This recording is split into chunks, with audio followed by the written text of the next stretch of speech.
Alhamdulillah, wassalatu wassalamu ala rasulillah, wa ala alihi wa sahbihi wa mawalah, wa la hawla wa la quwwata illa billah.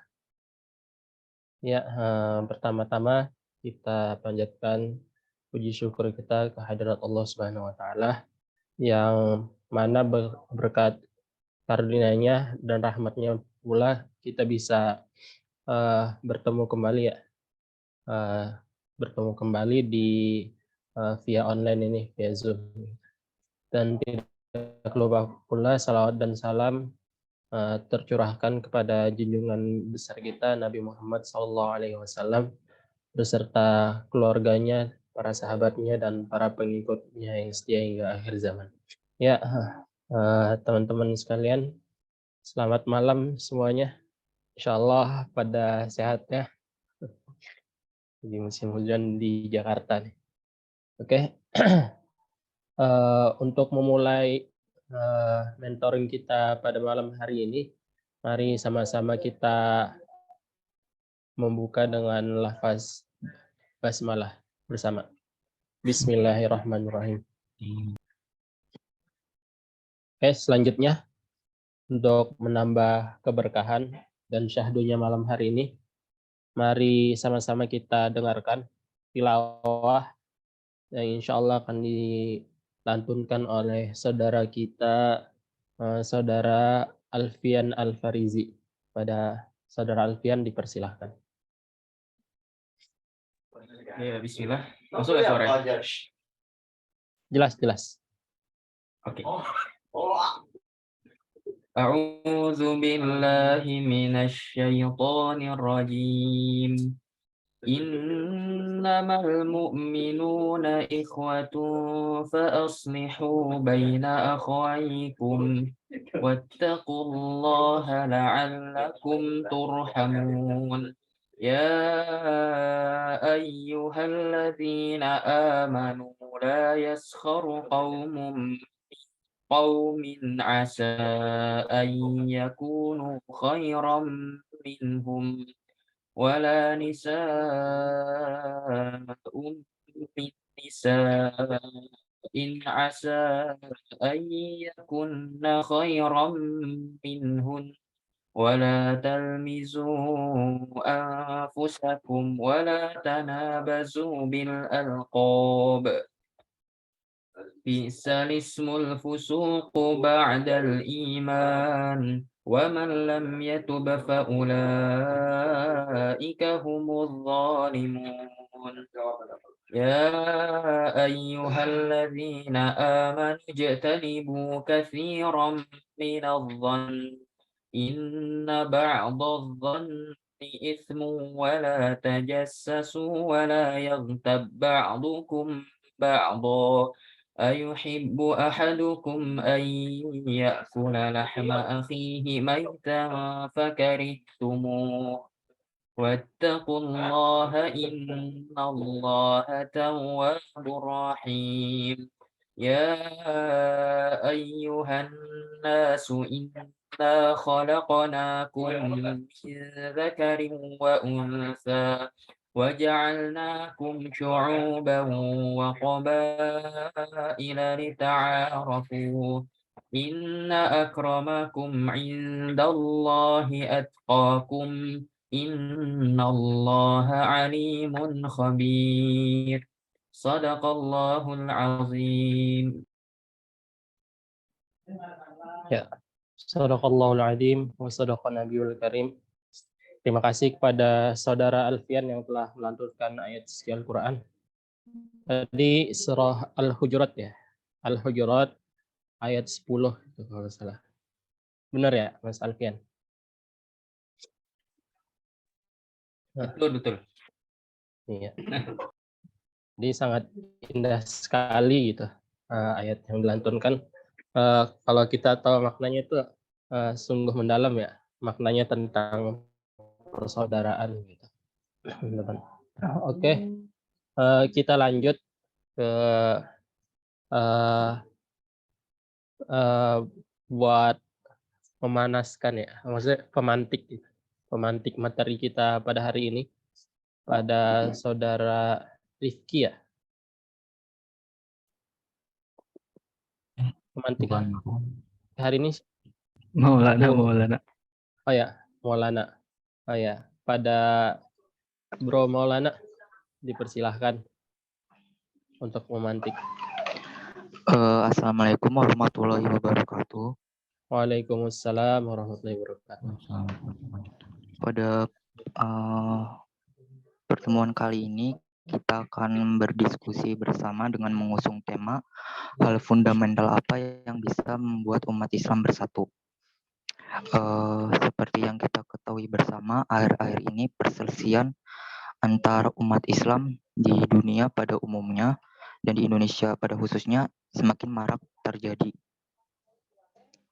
Hal tersebut dilatar belakangi oleh beberapa faktor. Salah satu di antaranya adalah beberapa di antaranya adalah perbedaan sudut pandang atau cara memandang dalam menyikapi permasalahan, perbedaan dalam tata cara beribadah, dan peran pemimpin dalam Islam. Nah, untuk peran pemimpin dalam Islam perlu digarisbawahi karena pemimpin dalam Islam itu berpengaruh dalam hal kesatuan umat Islam. Ibnu Taimiyah menyatakan agama Islam tidak akan bisa tegak dan abadi tanpa ditunjang oleh kekuasaan, dan kekuasaan tidak bisa langgeng tanpa ditunjang dengan agama. Nah, menurut teman-teman, hal fundamental apa sih yang bisa membuat umat Islam bersatu?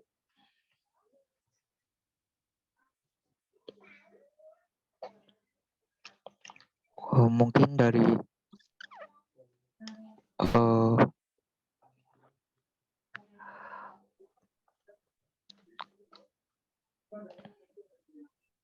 Kang Rifki.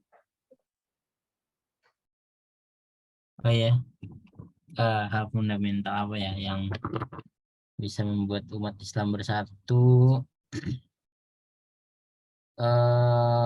Kalau menurut saya itu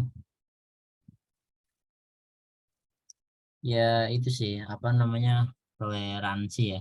Soalnya kita kan kayak dari mazhab aja kan udah ada 4 gitu. Terus ada beberapa ijtihad dari fatwa-fatwa ulama yang nggak semua orang ngambil dari ulama yang sama gitu. Jadi mungkin hal fundamental menurut saya yang harus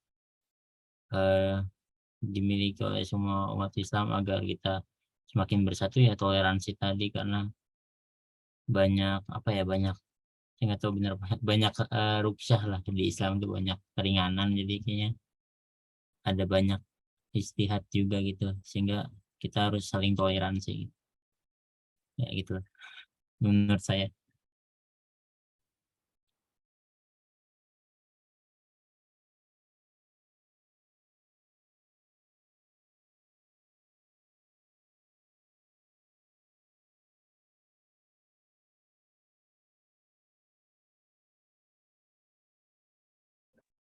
Oke, tadi kata Kang Rifki itu ya toleransi gitu.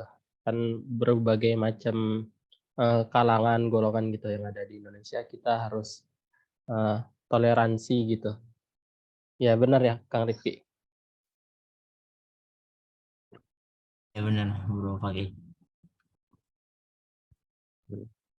Oke, mungkin dari akang-akang yang lain ada yang ingin ditambahin?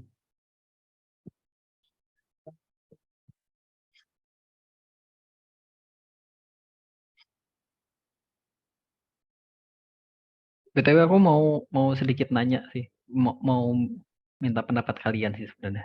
Iya. Aku secara pribadi ya sebenarnya masih masih belum bisa meyakini apakah perpecahan itu benar-benar ada atau enggak. Tapi aku juga nggak bisa mengiyahkan umat Islam itu sudah bersatu. Gimana ya? Soalnya gimana ya? Maksudnya aku tuh selama di BMK wawancarain LMD ya 3,5 tahun. Di wawancara itu tuh ada sebuah pertanyaan. Nanti kalian ke spoiler, nggak apa-apa lah. Ada sebuah pertanyaan gini. Sebenarnya apa permasalahan yang sedang yang ada pada umat Islam ya, pada umat ini lah kayak gitu.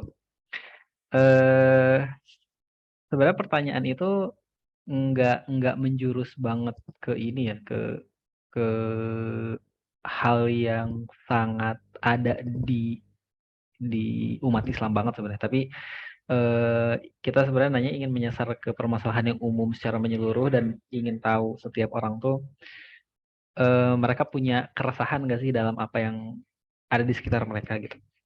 Tapi uniknya ya, mostly itu kebanyakan orang ketika ditanya itu jawabannya selalu perpecahan umat. Kayak 50% lah ya, yang aku wawancara lah itu selalu ngejawabnya tentang perpecahan umat. Walaupun mungkin aku punya spekulasi juga bahwa kemungkinan besar memang di beberapa kampus itu masih jadi doktrin utama ke anak-anak LDK. Pasti di salah satu materi di LDK biasanya suka disampaikan, nggak tahu tuh di Gamais gimana ya. Biasanya di beberapa LDK suka disampaikan bahwa ada masalah besar nih di umat kita tuh, bahwa umat kita terpecah belah dan sebagainya. Nah, cuma memang aku sendiri sebenarnya masih nggak terlalu yakin apakah memang perpecahannya itu nyata ada atau kayak gimana ya. Ya meskipun memang ada beberapa kejadian-kejadian yang mungkin bisa jadi penguat asumsi itu. Cuma di satu sisi juga tapi tetap gak bisa menyatakan bahwa umat ini bersatu juga, karena impact yang kita berikan aja ya sebagai negara dengan umat Islam terbesar di dunia pun masih belum ada. Maksudnya kan gini ya, ketika idealnya kan ketika umat Islam bersatu, maksudnya dalam ya kita berdaya gitu ya, mungkin seharusnya kita seenggaknya ya, kita bisa membuat tanah yang kita pijak ini menjadi tanah yang makmur, tanah yang ya makmur mungkin ya, karena kita bisa ngasih manfaat seluas-luasnya di sana, karena kita udah jadi khalifah lah istilahnya, mungkin sederhana kayak gitu. Tapi hal itu aja masih belum kecapean di Indonesia aja kan, artinya yang nggak bisa dibilang juga. Nah, coba aku pengen tahu dulu nih sebenarnya, kalau menurut kalian sendiri perpecahan umat Islam tuh ada nggak?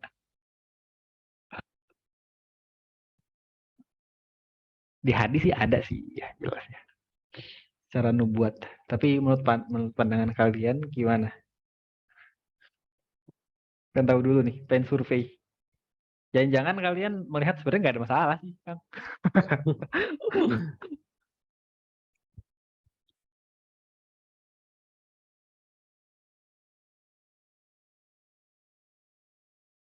Kalau menurut aku sih, Kang Roni, teman-teman, permasalahannya itu bukan, kalau perpecahan gimana ya, perpecahan itu nggak kelihatan juga gitu ya perpecahannya antara umat Islam golongan satu dengan yang lain. Paling ini Kang, di keegoisan kali. Keegoisan antara golongan satu dengan golongan yang lain itu merasa dirinya yang lebih dan dia pengen lebih diikuti gitu kali kan. Itu egois.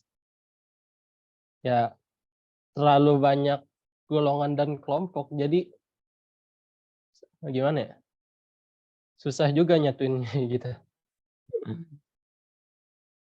Itu sih teman-teman. Mungkin teman-teman yang lain ingin menambahkan. Silakan. Aku pengen dikit ya. Boleh. Menurutku doang ya. Kayaknya nggak apa-apa. tapi daripada yang sesuai diberitakan, kayaknya lebih ke mengarah ke persatuan deh semakin lama gitu. Semakin ada narasi-narasi soal tadi yang toleransi kan semakin diangkat gitu. Dibanding yang zaman-zaman dulu kerajaan-kerajaan masih kecil-kecil gitu kan. Kita pecah banget gitu kayaknya. Jauh banget nariknya ke kerajaan-kerajaan. Nanti kalau sekarang kayaknya tuh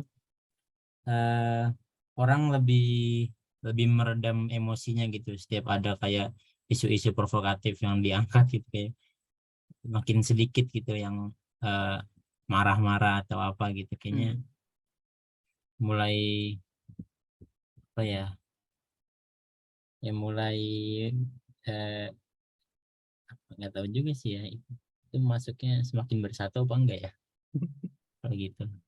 Ya bingung kan? Ya udah ya itu ya mungkin next lah ke orang lain siapa yang mau memberi pendapat. Gimana yang lain gimana? Menurut kalian perpecahan itu nyata gak?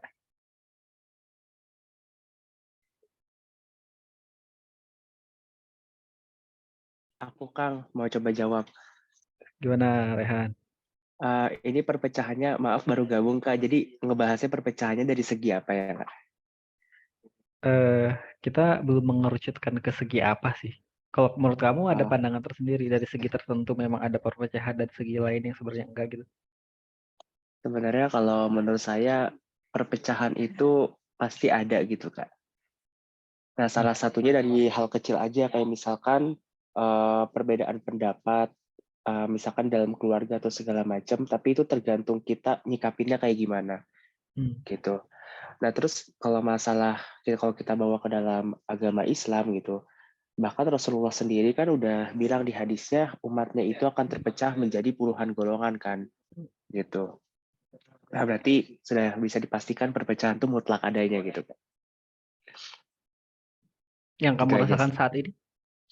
Kalau yang dirasakan saat ini jelas ada sih. Jelas Gimana ada. tuh?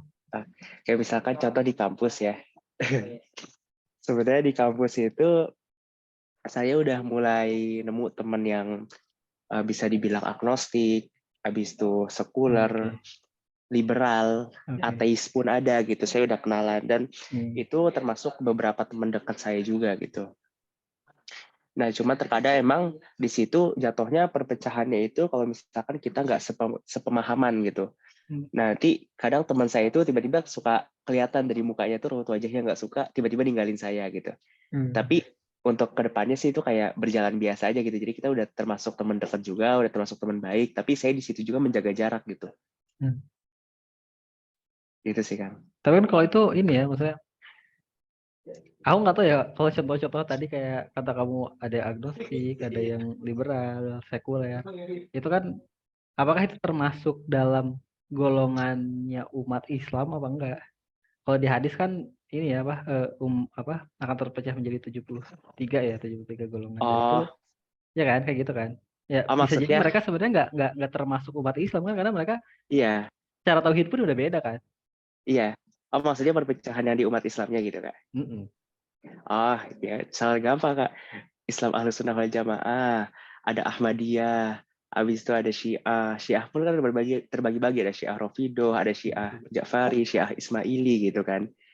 Bahkan Islam yang sekarang pun banyak yang aliran-aliran yang aneh-aneh kan Kang gitu. Ya, berarti menurut Rehan ada ya karena Ada, banyak kelompok-kelompok yang menamai mereka dengan nama-nama yang berbeda-beda. iya. Tapi kalau untuk permasalahan mazhab kayak 4 mazhab itu, kalau menurut saya itu bukan perpecahan, itu jatuhnya tuh ikhtilaf, perbedaan dalam pendapat agama gitu. Kalau yang di Gitu. Indonesia gimana? Kalau yang di Indonesia perpecahannya. Perpecahan apa perbedaan? Kalau di Indonesia perbedaan, tapi tergantung kita nyikapinnya gimana. Kalau misalkan kita tidak bisa memberikan rasa toleransi, tapi toleransinya juga nggak kelewat batas ya Kang ya. Kayak misalkan kita toleransi terhadap agama lain, misal ada yang Natalan, oke kita cukup membebaskan mereka aja, mereka hidup di negara hukum, silahkan mereka mempercaya agama mereka, merayakan agama mereka, tanpa kita ikut-ikutan merayakannya, itu udah termasuk toleransi gitu. Tapi kalau misalkan toleransinya kita sambil ikut-ikutan ngerias pohon Natal segala macam, itu udah termasuknya tasyabuh gitu. Udah termasuknya golongannya mereka. Cuman kalau misalkan kita tidak ada rasa toleransi sedikit pun, itulah yang bisa menyebabkan perpecahan di negara ini gitu, Kang. Kalau di umat Islamnya sendiri di Indonesia? Kalau di umat Islamnya sendiri, menurut saya umat Islam di Indonesia itu kurang bisa menghargai pendapat antar sesama Muslimnya. Kayak misalkan contoh, mungkin kan kalau Nahdlatul Ulama dia ikutnya mazhabnya Syafi'i. Sedangkan kalau Muhammadiyah itu biasanya ikutnya yang dari Arab, mazhabnya Maliki atau Hambali gitu. Nah, orang-orang dari NU kan biasanya kayak tahlilan, habis itu suka sholawatan gitu kan. Sedangkan orang-orang yang dari Muhammadiyah, biasanya mereka menghindarkan dari ritual-ritual seperti itu. Jadi kadang ada beberapa kelompok yang misalkan orang-orang NU lagi tahlilan, sholawatan, atau ziarah kubur, dibilangnya bid'ah lah, segala macam. Habis itu musyrik lah gitu kan. Itu termasuk perpecahan sebenarnya. Padahal dari beberapa kitab-kitab kayak habis itu Al-Muwatta, itu banyak kutipan-kutipan yang sebenarnya para ulama imam-imam mazhab pun mereka berpegang pada pendapatnya sendiri gitu. Ada jalur dari mana yang mereka rasa kuat, sedangkan mazhab yang lain ini, imam mazhab yang lain menyatakan bahwa hadis ini doif gitu. Berarti kan sebenarnya dengan kau mengatakan kayak gitu, perpecahan itu ada kan, bukan hanya perbedaan. Iya, tergantung kita menyikapinya gimana. Oke, itu Raihan. Yang lain gimana? Indonesia ya, terkait perpecahan dan perbedaan. Kalau menurut aku itu ya perbedaan sih. Akan tapi kalau zaman kita sekarang itu orang-orang menanggapi perbedaan itu beda ya, kayak orang-orang zaman dulu. Misalnya kalau orang zaman dulu meskipun mereka berbeda, mereka tetap bersatu gitu. Bineka Tunggal Ika dong. Kalau iya, contohnya ya kayak contohnya kayak pendiri organisasi terbesar di Indonesia, NU sama Muhammadiyah kan itu satu guru ya, satu guru gitu di Mekah sama Syekh Ahmad Khatib Al-Minangkabawi. Nah, itu kan mereka satu guru. Akan tapi nih pengikutnya nih turun-temurun sampai sekarang, mereka itu berbeda pendapat, bisa terpecah belah gitu. Itu akibat apa? Mungkin karena akibat ilmu ya, teman-teman. Itu akibat kekurangannya ilmu dan apa ya? Ya beda sih orang-orang terdahulu gitu dalam menyikapi perbedaan itu sangat berbeda gitu di zaman kita sekarang. Dan perpecahan terjadi juga sebenarnya kalau aku bilang sih bukan karena umat Islamnya sendiri juga sih, ada faktor lain. Misalnya ada faktor yang ingin memanfaatkan umat Islam karena mereka terpecah belah gitu. Itu. Dan ya itu sih, teman-teman. Gimana teman-teman yang lain? Ada yang mau menambahkan?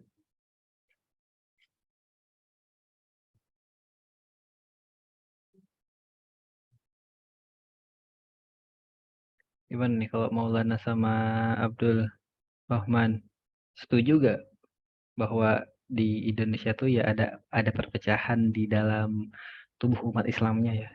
Kita fokus ke sini dulu lah.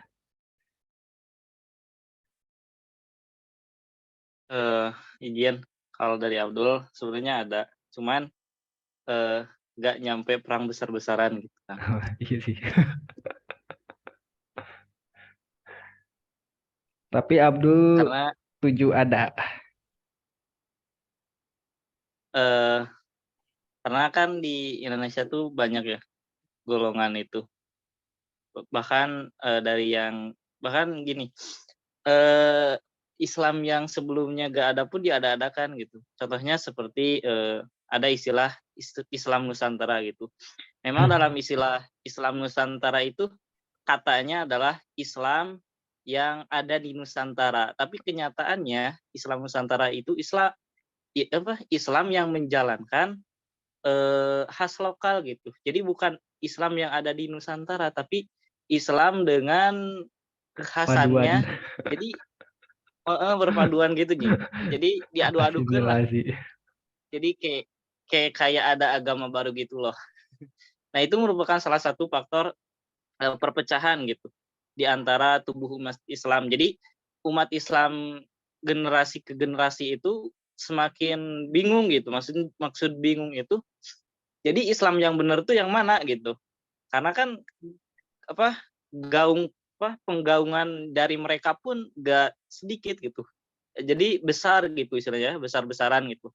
Nah, tapi hal tersebut masih bisa di counter gitu, di counter dengan pengajaran dari yang betulnya gitu. Jadi kita sebagai yang golongan yang betul, ya maksudnya nggak seperti kayak mereka gitu. Kita juga jangan diam gitu ketika ada hal-hal yang lain bermunculan gitu yang menuntut pertentangan terhadap umat Islam. Terus kan di Indonesia juga ada tuh kayak Ahmadiyah. Terus kalau di Lemur di apa ya namanya tuh di Kampung. kampung. Nah, kalau di kampung saya tuh ada tuh Islam, namanya tuh Islam, tapi ibadahnya tuh bukan Islam. Namanya tuh Islam apa ya? Ada tuh. Jadi ibadahnya itu bukan di masjid, tapi di apa ya namanya tuh lupa lagi kan. Nah, Pokoknya lama sinagog. pokoknya mah jadi ibadahnya tuh kayak di gereja atau apa ya. Jadi dia tuh Islam tuh cuman yakin doang gitu. Jadi meyakini Allah itu ada, tapi ibadahnya tuh hanya dengan niat doang gitu. Itu paham mereka gitu. Jadi saya niat mau ibadah, mau sholat ya udah gitu, udah terlaksana gitu. Tuh. Terus Oh, juga menarik. ada Kang. Baru tahu. Ya, Nah, oke. terus juga masih di kampung saya juga ada tuh Syiah ya. Nah kan Ah, beliau juga pemahamannya berbeda gitu dengan umat Islam sendiri. Bahkan kalau nggak salah dengar kan di sholatnya pun juga kan cuma 3 waktu gitu ya. Terus mengingkari 4 para sahabat, bahkan kalau dari dulu tuh sering menghina 4 para sahabat tersebut sebagai orang yang membunuh Fatimah gitu. Tapi nggak tahu tuh sekarang kalau di Indonesia. Tapi kalau dulu seperti itu kan. Jadi sudah terlihat gitu jelas perbedaannya. Bahkan eh, perbedaan ini pun menimbulkan perpecahan gitu. Kita di Indonesia sendiri kan gini, ketika ada seorang membicarakan Syiah gitu ya, pasti kita tuh sudah sudah diberi pandangan, oh itu bukan golongan saya gitu. Jadi kayak memandang sebelah mata gitu terhadap golongan Islam lainnya itu. Gitu Kang.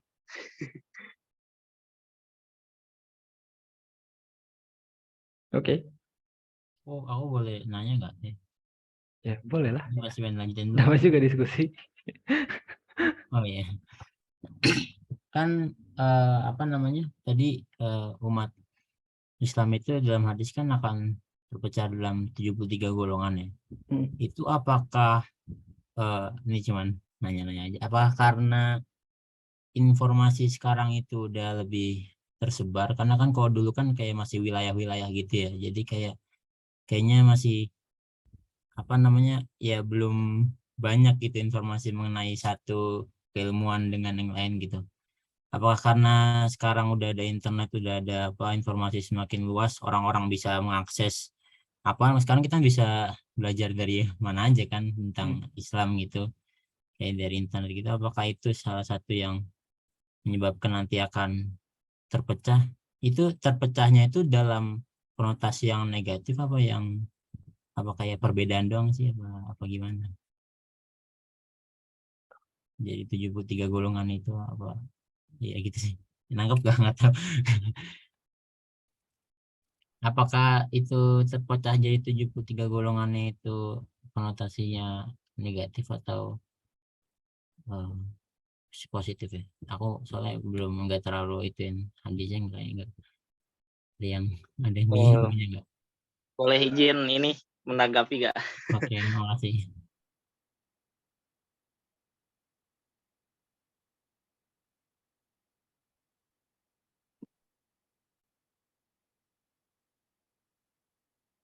Izin menanggapi boleh nggak Kang? Boleh. Ya, kalau menurut Abdul, penyebab Islam terpecah belah itu karena tidak adanya karena sudah meninggalnya Nabi Muhammad SAW gitu. Sebenarnya ketika Nabi Muhammad hidup pun kan Islam sudah ada beberapa yang berbeda gitu ya, berbeda pendapat, bahkan hampir menimbulkan perpecahan gitu ya. Contohnya aja seperti antara dua orang ketika pergi ke gurun pasir, terus sudah masuk waktu sholat gitu, yang kisah yang itu, terus ada air kan, tidak ada air, terus sholat tayamum menggunakan sholat menggunakan tayamum gitu. Terus di tengah perjalanan lagi menemukan air, dan yang satunya sholat meneruskan sholatnya sholat lagi gitu, ngulang lagi, dan yang satu enggak. Nah, hal ini kan membuat perpecahan gitu ya. Maksudnya mana yang lebih benar gitu di antara satu dan duanya. Maka disampaikan kepada Rasulullah gitu bahwa keduanya adalah benar gitu ya, masih tetap benar gitu. Tapi yang satunya lebih baik gitu. Kalau yang ngulang sholat itu lebih baik. Nah, jadi di zaman Rasulullah pun kan sudah banyak tuh perbedaan, tapi kalau ketika masih ada Rasulullah itu kan masih ada orang yang paling benar gitu ya, yang bisa dipercayai gitu. Jadi ketika perpecahan atau perbedaan pendapat tersebut terjadi, maka langsung didamaikan gitu, dibenarkan oleh orangnya langsung gitu ya, oleh utusan Allah gitu. Yang kebenarannya itu tingkat tinggi gitu ya. Tapi ketika setelah meninggalnya Rasulullah, di sana mulai terjadi perbedaan pendapat, baik itu dalam hal politik Islam, jadi siapa yang meneruskan Nabi Muhammad, maupun dalam hal yang lainnya. Dan puncaknya itu ketika Utsman bin Affan memimpin gitu ya, ketika di kepemimpinan Utsman bin Affan pada periode akhir, di mana banyak terjadi pergolakan kan di sana. Sehingga pas zaman Ali itu umat Islam menjadi beberapa golongan kan, ada yang Khawarij tuh. Di sana tuh mulai muncul Khawarij, terus Syiah, dan juga yang pertengahan gitu. Sebentar.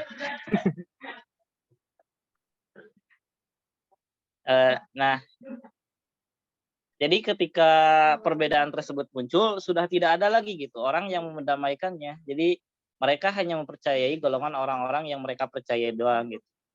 Jadi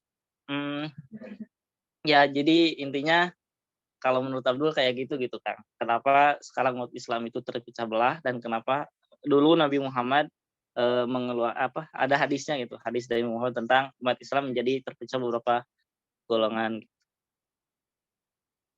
Itu mah izin menanggap tambahan dikit gitu. Konotasinya negatif apa enggak? Tentunya negatif yang namanya perpecahan mah. Tapi itu jadinya kan sesuatu yang nggak bisa dihindari kan, karena solusinya aja Nabi Muhammad gitu udah wafat gitu. Terus kayak bagaimana gitu kita apa kita harus kita perlu khawatir nggak sih dengan hadis ini, kayak nanti umat Islam akan terpecah jadi 73 golongan. Bagaimana gitu kalau misalnya kita jadi yang benar gitu, karena kan nggak ada yang bisa konfirmasi kan Nabi Muhammadnya juga udah wafat gitu. Paling aku Iya, kalau melihat di zaman sekarang kan dari hadis yang dikeluarkan tersebut benar gitu, benar adanya kan, tidak dapat dipungkiri dan tidak bisa ditolak kekhawatirannya. Kita istilahnya perlu khawatir gitu tentang hal ini. Kan tadi konotasinya negatif atau positif. Tentu perpecahan itu negatif ya. Jadi untuk mengembalikannya itu supaya umat Islam. Jadi kan nanti ada tuh di akhir itu Imam Mahdi kalau nggak salah, nah nanti beliaulah yang akan menyatukan umat Islam kembali menjadi satu golongan kalau nggak salah. Itu kan. Jadi itunya solusinya. Jadi ada permasalahan kan menjadi 73 golongan atau lebih. Nah, langsung diberikan solusinya, tapi kita harus istilahnya kuat dalam menunggu solusi itu sampai datang gitu. kalau apa, gimana bahasa nate? Jadi kurang lebih kayak gitu.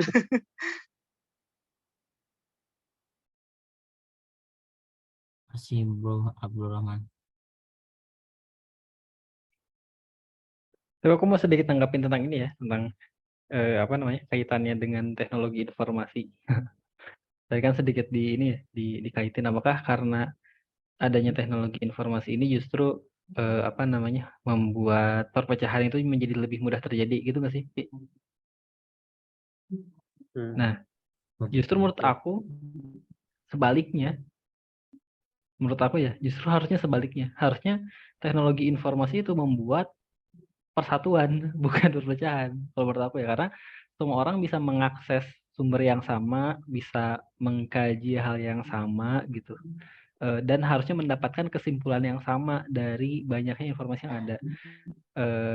Yang membuat adanya perbedaan-perbedaan itu justru karena adanya keterbatasan orang-orang dalam mengakses informasi, kayak misalnya apa namanya orang-orang zaman dulu nih, misal ketika mereka pengen apa namanya apa namanya menyimpulkan sebuah hukum, mereka kan harus mengumpulkan hadis-hadis dulu. Tapi bisa jadi mereka tuh nggak dapat akses ke semua hadis yang ada di dunia ini gitu. Mereka cuma bisa dapat akses ke hadis-hadis yang mungkin tersebar di wilayahnya aja gitu, dari apa perawi-perawi yang nyampe ke daerah itu terus mereka kumpulkan misalnya. Sehingga mereka membuat kesimpulan tertentu dari kumpulan hadis yang enggak terkumpul semua gitu. Pada saat itu yang memunculkan apa namanya perbedaan dengan di wilayah yang lain yang mereka itu punya kumpulan hadis yang berbeda dengan wilayah yang sebelumnya tadi. Nah, tapi dengan adanya teknologi informasi saat ini yang sebenarnya ya kalau misalnya mau apa namanya mau ada kesepakatan gitu misal dari seluruh ahli hadis untuk apa namanya untuk untuk menentukan kembali sebenarnya mana hadis yang apa semua derajat hadis dan pembukuannya gitu.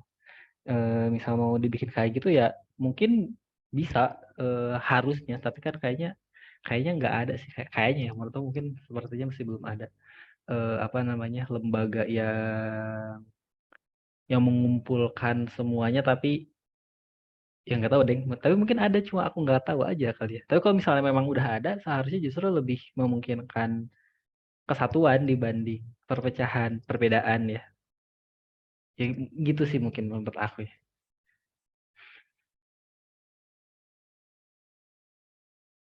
Karena kan bahkan ada ini ya, ada beberapa orang tuh misal berpendapat hadis ini misal derajat hadis ya, sebuah derajat hadis itu ada yang bilang hadis itu sahih, ada yang bilang enggak gitu misalnya ya.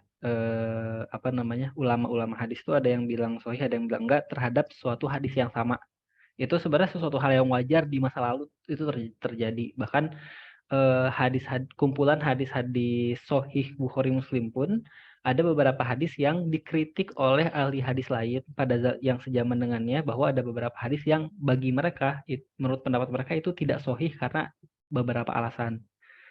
Nah, tapi aku nggak terlalu paham juga ya apa namanya tradisi keilmuan di Islam itu kayak gimana, tapi kita saat ini mengetahui kejadian itu, mengetahui bahwa ada hadis-hadis yang ada kitab hadis Sahih Bukhari yang itu disahihkan oleh Imam Bukhari dan Imam Bukhari gitu, dan mungkin apa namanya Imam Muslim juga ada kitab yang menyanggah beberapa hadis di dalamnya gitu, tapi dari semua pergolakan yang terjadi dalam pembahasan sebuah hadis itu, aku ngerasanya ya nggak ada kesimpulan yang paling akhir untuk menentukan sebenarnya derajat hadis itu tuh pada akhirnya kayak gimana, yang menyebabkan ada orang-orang yang mengacu kata Imam Bukhari juga ini hadisnya sahih jadi kita percaya aja lah sama Imam Bukhari gitu. Tapi ada orang lain yang ngelihat bahwa enggak kok, yang lebih benar itu adalah imam ini gitu. Tapi mereka enggak apa ya, enggak benar-benar mendiskusikan untuk membuat kesepakatan sebenarnya yang baiknya tuh kayak gimana, karena kan gini ya, Imam Bukhari itu punya pandangan tertentu nih, bahwa punya alasan tertentu kenapa hadis tersebut dinilai sahih bagi beliau. Terus ada imam lain yang menilai bahwa oh enggak kok, ini kayaknya nggak sahih karena ada beberapa hal ini yang mungkin hal-hal itu luput untuk diketahui sama Imam Bukhari. Atau bisa jadi Imam Bukhari tahu tapi memang apa namanya, bagi beliau alasan-alasan ini tidak patut untuk diterima untuk menjadikan hadis itu menjadi nggak sahih misalnya. Nah, seharusnya kan dengan adanya kedua insight itu terhadap kondisi hadis, seharusnya mereka atau mungkin murid-muridnya ya yang sekarang ada mungkin ya, menurut pandangan aku sendiri ya, mungkin seharusnya bisa untuk berunding dan menentukan apa ya, menentukan sebaiknya itu memang derajat hadisnya itu berada di mana gitu, sehingga si hadis itu tuh bahkan nggak terjadi perbedaan karena semua informasi yang terkumpul dari kedua belah pihak ya, yang bisa saling menyempurnakan itu bisa terkumpul gitu. Kebayang nggak ya maksud aku? Maksudnya ketika adanya teknologi informasi itu seharusnya menurut aku pribadi adalah membuat persatuan justru bukan membuat perpecahan atau perbedaan bahkan. Bahkan mungkin ini ya tapi enggak sih, kalau mazhab memang ada perbedaan cara ini sih, cara apa namanya, tahapan dalam penentuan hukumnya sih ya. Bisa jadi bahkan meskipun hadisnya sama dan menggunakan derajat yang sama terhadap hadis-hadis tersebut, kesimpulannya bisa berbeda karena ada tahapan pengambilan hukum yang berbeda juga sih. Tapi kalau yang berkaitan tentang teknologi informasi, menurut aku sih harusnya justru bersatu ketika saat ini ya apalagi. Ya, aku sependapat juga sih sama Kang Romi. Kalau zaman dulu ya sebelum adanya sosial media informasi gitu, ya pengetahuan dan wawasan orang itu terbatas ya. Sebenarnya ya dia taunya cuma apa yang dibilang gurunya doang gitu. Jadi ketika dia berhadapan dengan orang lain atau ke daerah lain gitu yang wawasannya berbeda, itu bisa menimbulkan perbedaan dan perbedaan itu bisa menyulut perpecahan gitu. Kalau zaman sekarang kan informasi udah tersebar luas ya teman-teman gitu. Otomatis juga wawasan masyarakat juga ya makin luas gitu. Sudut pandangnya juga ya makin luas. Jadi ketika ada hal yang berbeda itu ya dia paham kalau emang ada pendapat yang mengatakan seperti itu gitu atau gitu teman-teman. Ya justru itu menimbulkan sesuatu apa ya? Ya ketoleransian atau apa ya? Apa sih namanya? Ya sih ketoleransian terhadap pendapat orang lain gitu. Gimana teman-teman? Gitu nggak Kang Romi? Atau aku salah? Ya sih. Ya intinya kurang lebih gitulah. Aku mau ngambil sesuatu dulu ya. Dilanjut dulu bentar. Dilanjut dulu aja. Oh, ya. Gimana menurut teman-teman yang lain?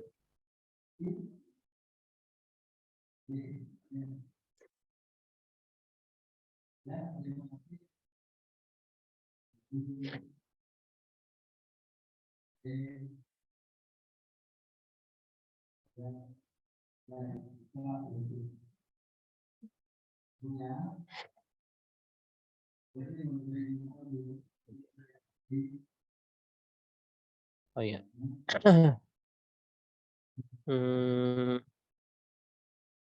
Tadi ya terkait gimana menurut teman-teman terkait informasi, apakah itu menyebabkan keterpecahannya umat apa justru dapat sebagai wasilah pemersatu umat? Gimana teman-teman? Kang Rifki ingin menambahkan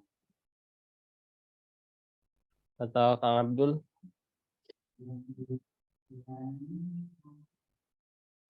Dari saya cukup dulu, Kang. Oh iya, cukup. Oke. Gimana Kang Abdul, sepakat atau enggak sama pendapat Kang Romi? Tentang teknologi ya. Kalau Iya. kalau yang sama sih, seharusnya memang seperti itu. Jadi karena kan teknologi itu penyalur informasi ke seluruh dunia ya. Jadi siapapun sekarang bisa mengakses, seharusnya orang bisa bentar.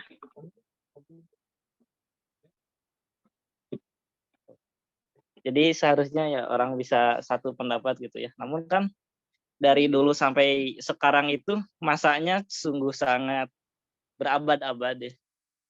Dan sudah melekat di itu sudah melekat di tiap-tiap masyarakat yang berbeda-beda. Sehingga ketika dikasih tahu oleh keterangan yang dibawakan atau pemahaman yang dibawakan oleh masyarakat di tempat lain, masyarakat yang ini itu udah percaya sama pendapatnya gitu.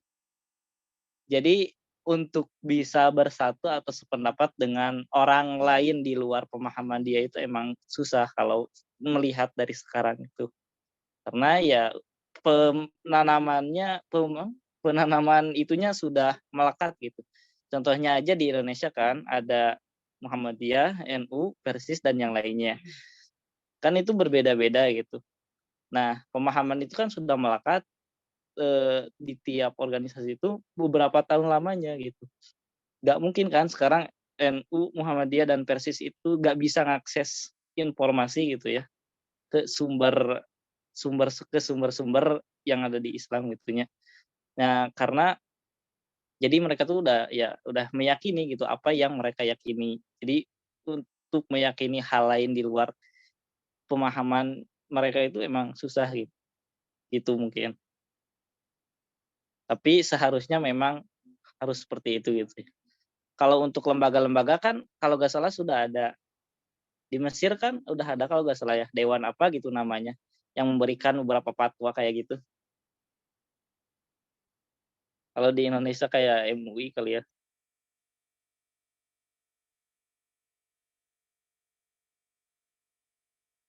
Itu aja kan. Oke. Dari teman-teman yang lain, adakah yang ingin menambahkan?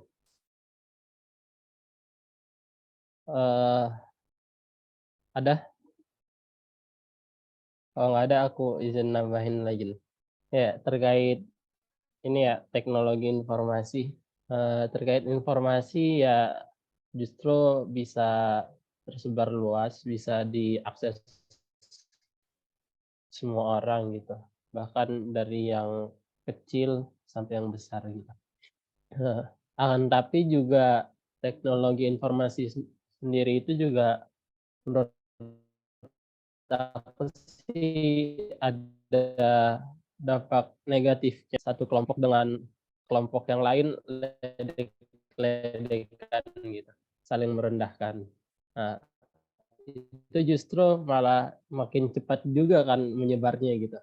Dan ya semakin cepat menyebar, cepat viral, dan itu lebih apa ya? Ya itu sih lebih lebih cepat ketimbang sebelum ada media informasi gitu. Tapi di sini menarik teman-teman, seperti yang saudara Alfian tuh terkait surah Al-Hujurat, dikatakan tadi kan tentang innamal mu'minuna ikhwatun fa aslihu baina akhawaykum wattaqullaha la'allakum turhamun. Kemudian tuh di ayat-ayat setelahnya itu di situ kayaknya itu deh solusi-solusi gimana umat Islam itu supaya tidak terpecah belah dan bersatu gitu. Yang pertama itu ayat yang ke-11-nya setelahnya itu janganlah kumpulan orang laki-laki merendahkan kumpulan yang lain. Boleh jadi yang ditertawakan itu lebih baik dari mereka. kemudian juga sebaliknya gitu. Dan jangan juga suka mencela dirimu sendiri dan jangan manggil dengan gelaran yang mengandung ejekan. Nah, gitu teman-teman. Terus di bawahnya lagi ada jangan berburu sangka dan mencari keburukan-keburukan orang lain. Jadi yang membuat umat Islam terpecah belah itu ya itu tadi. Dia merasa golongannya lebih baik, kemudian dia merendahkan golongan lain gitu. Itu kan bisa aja terjadi gitu. Sebenarnya ya tadi itu kayak solusinya nanti umat Islam bakal ada Imam Mahdi ya di akhir zaman gitu. Akan tapi kita harus sebelum akhir zamannya itu kan kita ya itu kita udah dikasih peta gitu, guide, pedoman ya, yaitu Al-Quran ini gitu. Buat semua permasalahan yang ada di zaman ya dari zaman dulu lah hingga nanti akhir zaman tuh ya ada di Al-Quran gitu. Kita sebenarnya tinggal cari aja gitu di dalam Al-Quran ini. Gitu sih teman-teman. Kalau menurut aku tadi itu ya terkait teknologi informasi itu ya ada sisi positif dan negatifnya gitu. Gimana teman-teman yang lain? Ada Gue yang setuju sih tadi kayaknya teknologi informasi kayak emang akan menuju ke persatuan gitu kalau dilihat dari semua orang bisa mengaksesnya dan lain-lain. Cuman pada akhirnya ya yang membuat perpecahan itu ya dosa-dosa manusia kayak sombong, malas belajar ya, atau tadi yang ingin menguasai punya punya maksud tertentu. Kayaknya yang membuat perpecahan ujung-ujungnya adalah sifat-sifat dasar yang dosa-dosa besar yang kayak gitu ujung-ujungnya yang akan membuat perpecahan ini. Ada maksud tertentu ingin menguasai atau apa, ingin menutup-nutupi, kayaknya ujung-ujungnya perpecahan tuh karena hal itu gitu. Itu sih menurutku ya.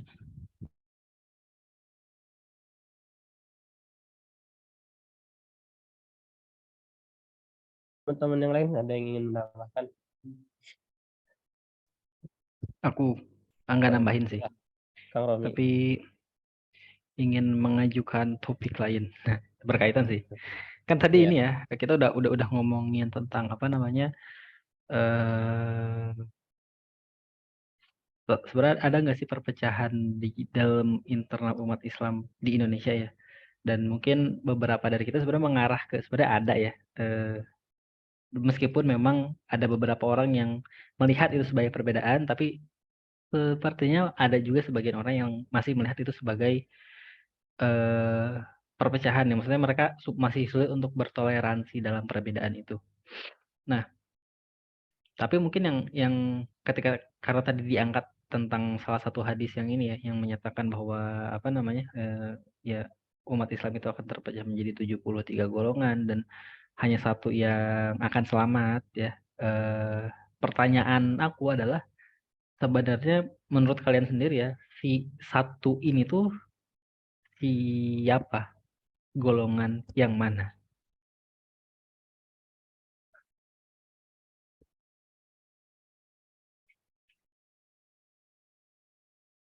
Umat Islam bakal terpecah dari 73 golongan.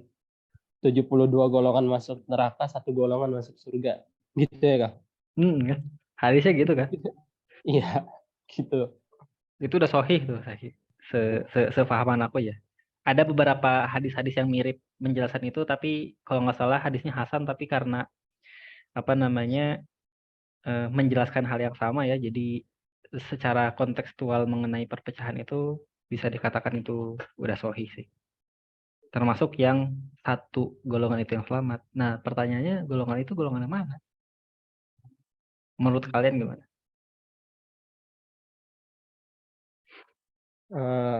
Ya. Kalau menurut aku sih 73 golongan ini masuknya golongan yang gimana tuh, Kang? Nah, itu golongan yang mana tuh? 73 tuh ada golongan apa aja tuh? A, B, C 1 sampai 72 dan ya itu sih. Tapi kalau aku di sini baca di artikel Muslim or ID ya. Nah, tadi kan umat Islam bakal terpecah jadi 73. 72 kelompok terancam di neraka, 1 kelompok masuk surga. Dan kelompok itu adalah al-jamaah. Di sini nggak dijelasin al-jamaahnya. Hadis riwayat Ahmad dihasankan oleh Al-Hafiz. Itu. Kalau menurut aku sih al-jamaah sini yaitu yang paling jamaah, maksudnya yang paling banyak gitu. Dia golongannya mementingkan itu ya, kemaslahatan jamaah gitu. Maksudnya kan gimana ya? Umat Islam itu kan Rasul sendiri kan ya sebagai rahmatan lil alamin, dan kemudian surga itu juga luas, gak mungkin dong kalau nanti yang bakal masuk surga itu sedikit gitu sih. Jadi satu golongan itu kalau menurut aku ya golongan yang dia mau berjamaah, dia nggak pengen terpecah belah sebenarnya, dia pengen berjamaah dan dia mengikuti yaitu tadi Al-Quran, Sunnah gitu, masih berpegang dengan Al-Quran dan Sunnah, dan dia mementingkan kebersatuan gitu, tidak mau terpecah belah. Kalau menurut aku sih golongan itu. Gimana teman-teman yang lain? Mana yang lain? Ada referensi lain? Aku boleh masuk? Boleh lah. Udah masuk. Tinggal open mic. Terkait itu kan hadisnya emang banyak Bang ya. Jadi kayak aku baca lagi dapat tentang siapa yang dimaksud al-jamaah itu kan, atau golongan yang selamat gitu. Kemudian hadisnya riwayat Tirmizi, ma ana alaihi wa ashabi. Jadi golongan-golongan atau orang-orang yang dia ada di atas jalanku dan sahabat-sahabatku hari ini atau hari zamannya Nabi itu. Jadi golongan yang ya ngikutin mereka gitu ya, yang apa ya, agak konservatif mungkin. Jadi benar-benar berpegang sama ajaran pada zaman itu. Karena kan kalau ngomong perpecahan juga zaman Nabi juga sahabat juga udah berpecah kan. Maksudnya dalam artian pandangan gitu ya. Bukan berpecah yang lain. Ada yang pengen begini, pengen begitu. Tapi ujung-ujungnya kembali ke Nabi. Masa ada Al-Qur'an juga Allah berfirman fa in tanaza'tum fi syai'in farudduhu ila Allah wa Rasul gitu. Kalau kamu berselisih tentang satu perkara, balik lagi kalau ada Rasul. Jadi itu apa ya, sikap dari para sahabat gitu, kalau dia nemu perbedaan, mungkin belum perbedaan ya, apa tadi perbedaan itu langsung kembali ke Quran, ke hadis yang valid lah. Jadi kalau hadisnya menurutku keterangan tentang yang selamat itu mereka yang mengikuti mengikuti Nabi dan sahabat. Itu sih referensi yang aku dapat Kak.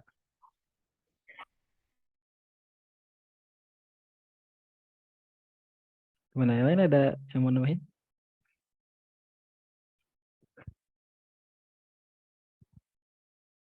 Thank you Alfia atas penjelasannya. Gimana Ki? Setuju tadi sama Bro Alfian sama Bro. Aku dulu bahkan pernah dapat ini, dapat ceramah gini. Kan misalnya dalam konteks hadisnya disebutinnya ini ya, apa namanya? Yang selamat itu adalah ya apa? Al-jamaah gitu ya. Ada ustadz tertentu yang menafsirkannya kayak gini. Pokoknya kalau misalnya kalian mau selamat, kalian tuh harus masuk ke jamaah tertentu. Masuk NU, masuk Muhammadiyah, masuk. Kalau nggak masuk ke di antara salah satu jamaah itu, termasuk ke 72 itu. Gitu. Nah, tapi yang disampaikan sama Alfian aku setuju juga ya, bahwa sebenarnya memang kita perlu apa namanya, ada beberapa penjelasan memang yang menerangkan bahwa maksud dari satu golongan ini adalah ya golongan yang mengikuti mengikuti Nabi dan para sahabat-sahabat ya. Nah, cuma kalau nih ya, kalau misalnya kita mau melihat ke ke kondisi saat ini, ya mungkin kita juga, aku rasa ini udah jadi pengetahuan umum bahwa di seluruh di dunia, nggak cuma di Indonesia aja, umat Islam tuh berkelompok-kelompok. Mereka membentuk organisasi dan biasanya organisasi itu punya punya punya pegangan tersendiri ya, yang membuat mereka memiliki ciri khas yang berbeda antar satu kelompok dengan kelompok yang lain ya, entah itu bentuknya organisasi atau bukan ya. Makanya kayak NU sama Muhammadiyah kan sebenarnya mereka organisasi formal ya, tapi mereka sebenarnya punya pegangan dalam pengambilan hukum di Islam yang membuat kedua belah pihak itu punya ciri khas yang berbeda. Nah, sebenarnya kita bisa ini ya, ketika konteks hadis itu kita lihat ke zaman sekarang yang umat Islamnya misal udah berkelompok-kelompok nih ya, banyak. Nah, apakah perlu ditafsirkan dengan cara hanya ada satu kelompok aja yang benar, dan kita perlu memilih di antara salah satu dari semua banyak kelompok itu dan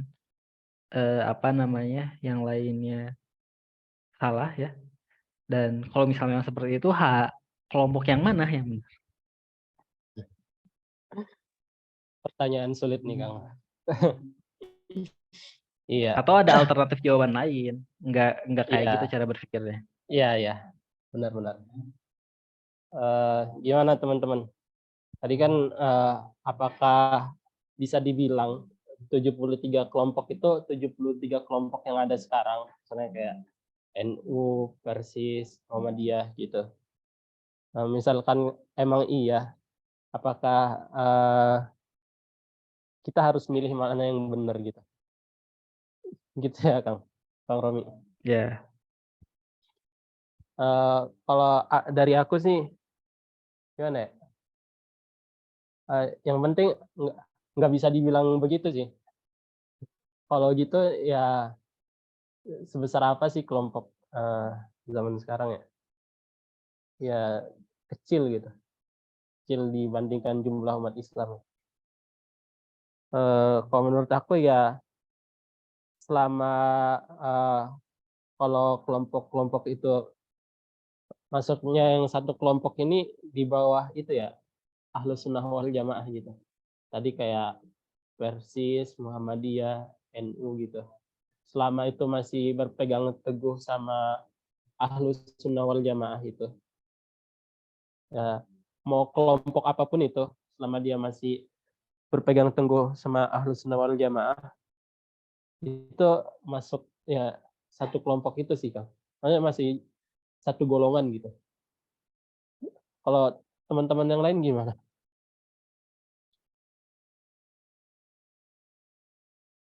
Ada yang ingin menyanggah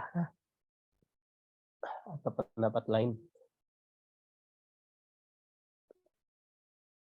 Kang Rifki, Kang Rehan.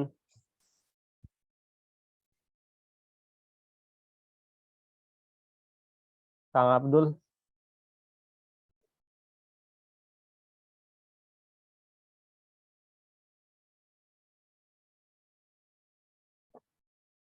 Kang Rifki gimana, Kang Rifki? Apa ya? Gimana ya?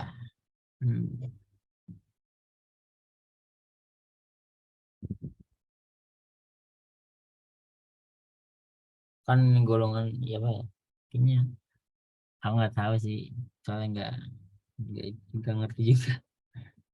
Apakah golongan itu yang nentuin itu Allah kan, maksudnya kayak ujung-ujungnya memilah-milah itu kan Allah ya.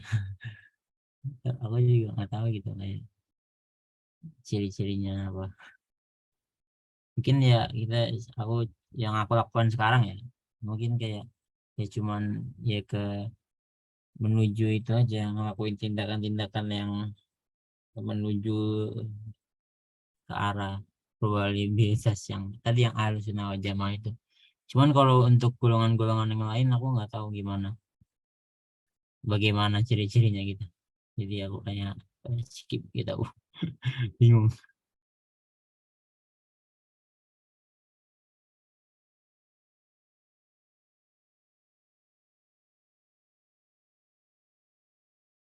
Nih, gimana teman-teman yang lain? Kang Abdul, Kang Alfian. Jadi kalau kata Kang Rifki, beliau nggak tahu kelompok-kelompok yang lain, yang penting ngikutin Ahlussunnah wal Jamaah gitu. Kalau dari teman-teman yang lain gimana? Kalau izin, Ya, boleh, Kang Abdul. kalau yang pernah bentar, yang pernah Abdul dengar mah, yang satu golongan itu adalah orang yang berpegang teguh pada akidah Ahlussunnah wal Jamaah, terus fikih imam mazhab yang empat imam mazhab itu, terus itu sih intinya mah. Jadi orang yang terselamatkan, orang yang dimaksud oleh Rasulullah itu adalah itu orang yang punya akidah Ahlussunnah wal Jamaah dan dan menganut fikih empat mazhab itu, terbebas golongannya apa gitu. Tapi ada pertanyaan baru gitu ya. Kan dahulu teh Ahlus pas zaman Rasulullahnya. Inti nama pas nyampaikan hadis iya weh. Pas nyampaikan hadis 73 golongan itu kan Ahlus Sunnah wal Jamaah dan empat fikih mazhab itu belum ada nih. Nah, pertanyaannya tuh jadi bentar kelah lupa deh. Nanti weh skip. Jadi itu intinya menurut Abdul.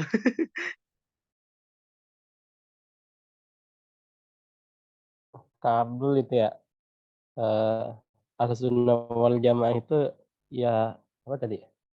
Akidah, mengikuti akidah yang satu golongan tadi itu mengikuti akidah Ahlussunnah wal Jamaah dan mengikuti imam mazhab ya, Kang. 4 imam mazhab. Kalau ya, aku izin nambahin terkait imam mazhab ya. Sebenarnya menurut teman-teman bermazhab itu wajib gak sih? Kalau Aku dong. boleh, Kang Rehan. Kalau menurut saya, kalau untuk bermazhab itu wajib ya. Karena aku pernah mempelajari beberapa mazhab, dan mazhab itu bukan 4 yang utama. Jadi ada 5, nambah satu lagi itu mazhabnya Ibnu Hazm.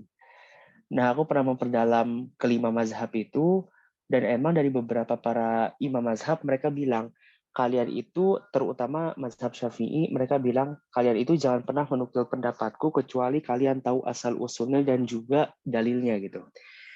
Nah, terus habis itu, di kitab Bidayatul Mujtahid sama kitab Sholat Imam 4 Mazhab yang pernah saya baca, itu dibilang katanya kalau seorang muslim itu dia harus mengikuti salah satu mazhab, jangan bercampur-campur gitu. Kecuali misalkan saya umroh ke Mekah. Nah, di situ kan mazhabnya mengikutinya mazhab Maliki kan. Nah, saya di situ nggak apa-apa karena saya bukan untuk tinggal yang lama. Jadi kayak untuk seminggu di sana mengikuti mazhab Imam Maliki itu nggak apa-apa. Tapi kalau selebihnya untuk kehidupan saya itu saya harus berijtihad mengikuti mazhabnya Imam Syafi'i gitu. Karena saya ikutnya Imam Syafi'i gitu. Okay. Jadi dia jangan campur-campur kalau mazhab. Ya. Kalau menurut aku ya sih, kalau untuk kondisi kita sekarang ya bisa dibilang wajib. Karena orang zaman dulu itu yang ahli-ahli ilmu itu punya mazhabnya sendiri gitu. Jadi kita wajib bermazhab itu ya karena keterbatasan ilmu kita dalam menelaah dalil-dalil gitu. Ya, jadi kita wajib mengikuti ya keputusan dari mazhab itu tersendiri gitu. Tapi kalau ya kita emang udah mumpuni kemudian udah bisa dibilang itulah mujtahid ya, ahli pakar ilmu dalam fikih gitu. Ya, lucunya di Indonesia ini gini ya, di Indonesia kan mayoritas Syafi'i ya, Syafi'i. Kata guruannya itu, guruku itu mayoritas di Indonesia Syafi'i. Dan di Syafi'i itu perempuannya itu sebenarnya wajib pakai hijab loh di mazhab Syafi'i. Jadi kayak di Libya ya, dosen-dosen Libya itu agak aneh gitu. Indonesia mayoritas Syafi'i tapi pada nggak ada yang pakai hijab gitu. Jadi kalau mazhab gimana ya? Sebenarnya kalau di Hijab apa Indonesia itu nikob? nikob, cadar Nikob ya? maksudnya. Iya. Salah ngomong. Iya. Kalau di mazhab Syafi'i itu wajib ya. Kata Ustaz Hani gitu. Itu sih tadi terkait mazhab wajib atau enggak, ya itu. Kalau emang kita masih awam, ya masih takut gitu, ya itu diwajibkan. Oke, boleh lanjut. Tadi terkait satu golongan itu gimana teman-teman? Kang Rehan ingin menambahkan? Aku mau kasih sedikit pendapat sama yang tadi Akang kasih. Jadi sebenarnya dari salah satu mazhab, misalkan mazhab Imam Syafi'i emang mayoritasnya bilang nikob itu wajib ya, cadar. Nah cuma dari setiap mazhab itu dia ada perpecahannya lagi, bukan perpecahannya, perbedaan, ikhtilafnya lagi. Jadi kayak mazhab Syafi'i itu dia bisa terbagi sampai 3 golongan, 4 golongan berdasarkan pendapat para ulama-ulama Syafi'inya gitu. Karena kan salah satu pendapat Imam Syafi'i itu kan dia ada yang pendapat yang baru, lupa namanya, yang taklid sama takdim. Ya, kaul jadid sama kaul apa ya? Ya, itu salah satunya seperti itu faktornya. Gitu. Udah gitu aja sih.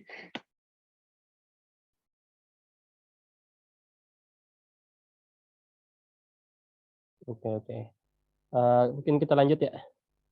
Lanjut tadi dari pertanyaan Kang Romi terkait satu golongan itu gimana maksudnya satu golongan itu, apakah bisa diartikan dengan golongan-golongan atau kelompok-kelompok yang ada pada saat hari ini?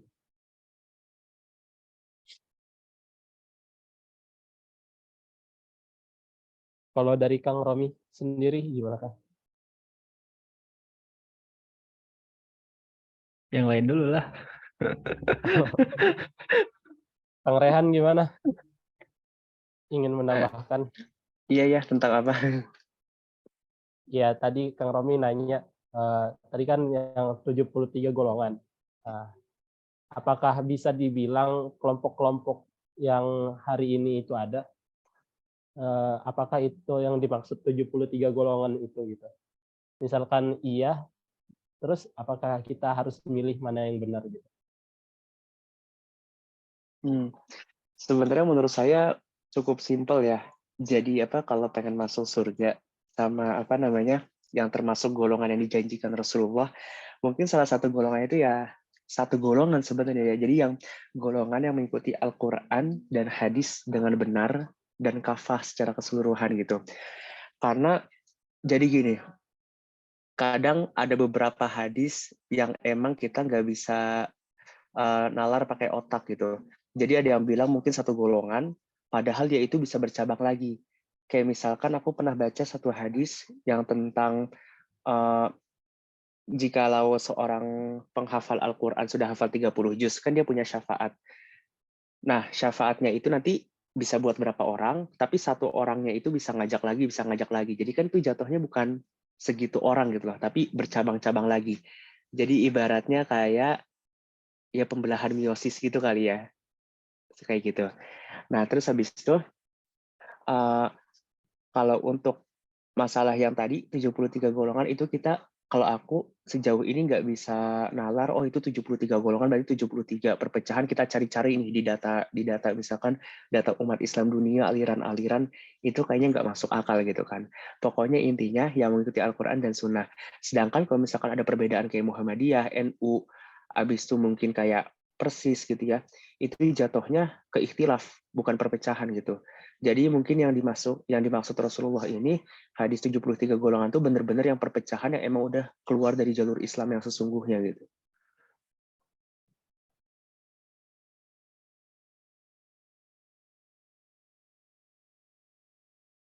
atas pendapatnya. Gimana teman-teman, ada yang ingin menambahkan lagi kah? Ya benar sih tadi terkait 73 golongan, yang satu golongannya itu udah dapat, ya kita dari tadi kan nyimpulin yang satu golongan itu ya intinya berpegang teguh dengan Al-Quran dan As-Sunnah gitu. Mungkin yang tadi Kang terkait 72 golongan yang lainnya itu bisa jadi yang bertentangan dengan Al-Quran dan Sunnah kalau menurut aku. Dan bisa jadi itu dari zaman Rasul itu sampai nanti akhir zaman mungkin bisa jadi nanti jumlah golongannya itu ada 72 bisa jadi gitu. Kan kita lihat aja di zaman dahulu kan emang udah banyak ya golongan-golongan dia ngaku umat Islam tapi bertentangan gitu dengan Al-Quran dan As-Sunnah. Contohnya ya kayak ada ya dia ngaku Islam tapi praktek-prakteknya itu nggak nggambarin bahwa dia itu Islam gitu. Gitu Kang. Mungkin boleh dilanjut kali sama Kang Romi gimana? Atau tadi Kang Rifki open mic ingin ngomong kah? Enggak sih, cuman ada sekelibet aja gitu di pikiran. Kayak mungkin tadi kan yang kita nggak bisa tahu 72 golongannya gitu ya. Tapi mungkin untuk menjaga-jaga bisa dilakukan penelitian gitu. Nggak tahu lah untuk ini kan apa ya, maksudnya mungkin biar terhindar dari golongan-golongan seperti itu, mungkin ada dilakukan apa sih bahasanya, skripsi. Ya, gitu doang sih.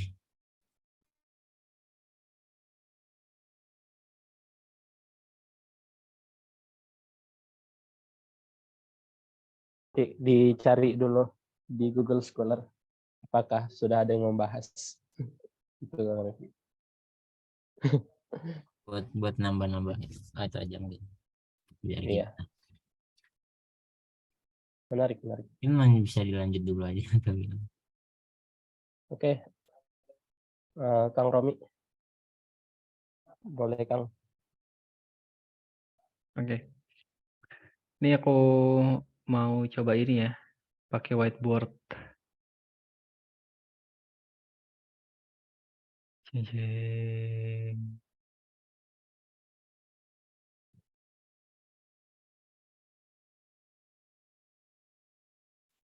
Nah, ya sebenarnya ada satu hal sih yang masih belum kebahas, tapi kayaknya enggak deh, udah cukup terbahas sih sebetulnya, walaupun singkat.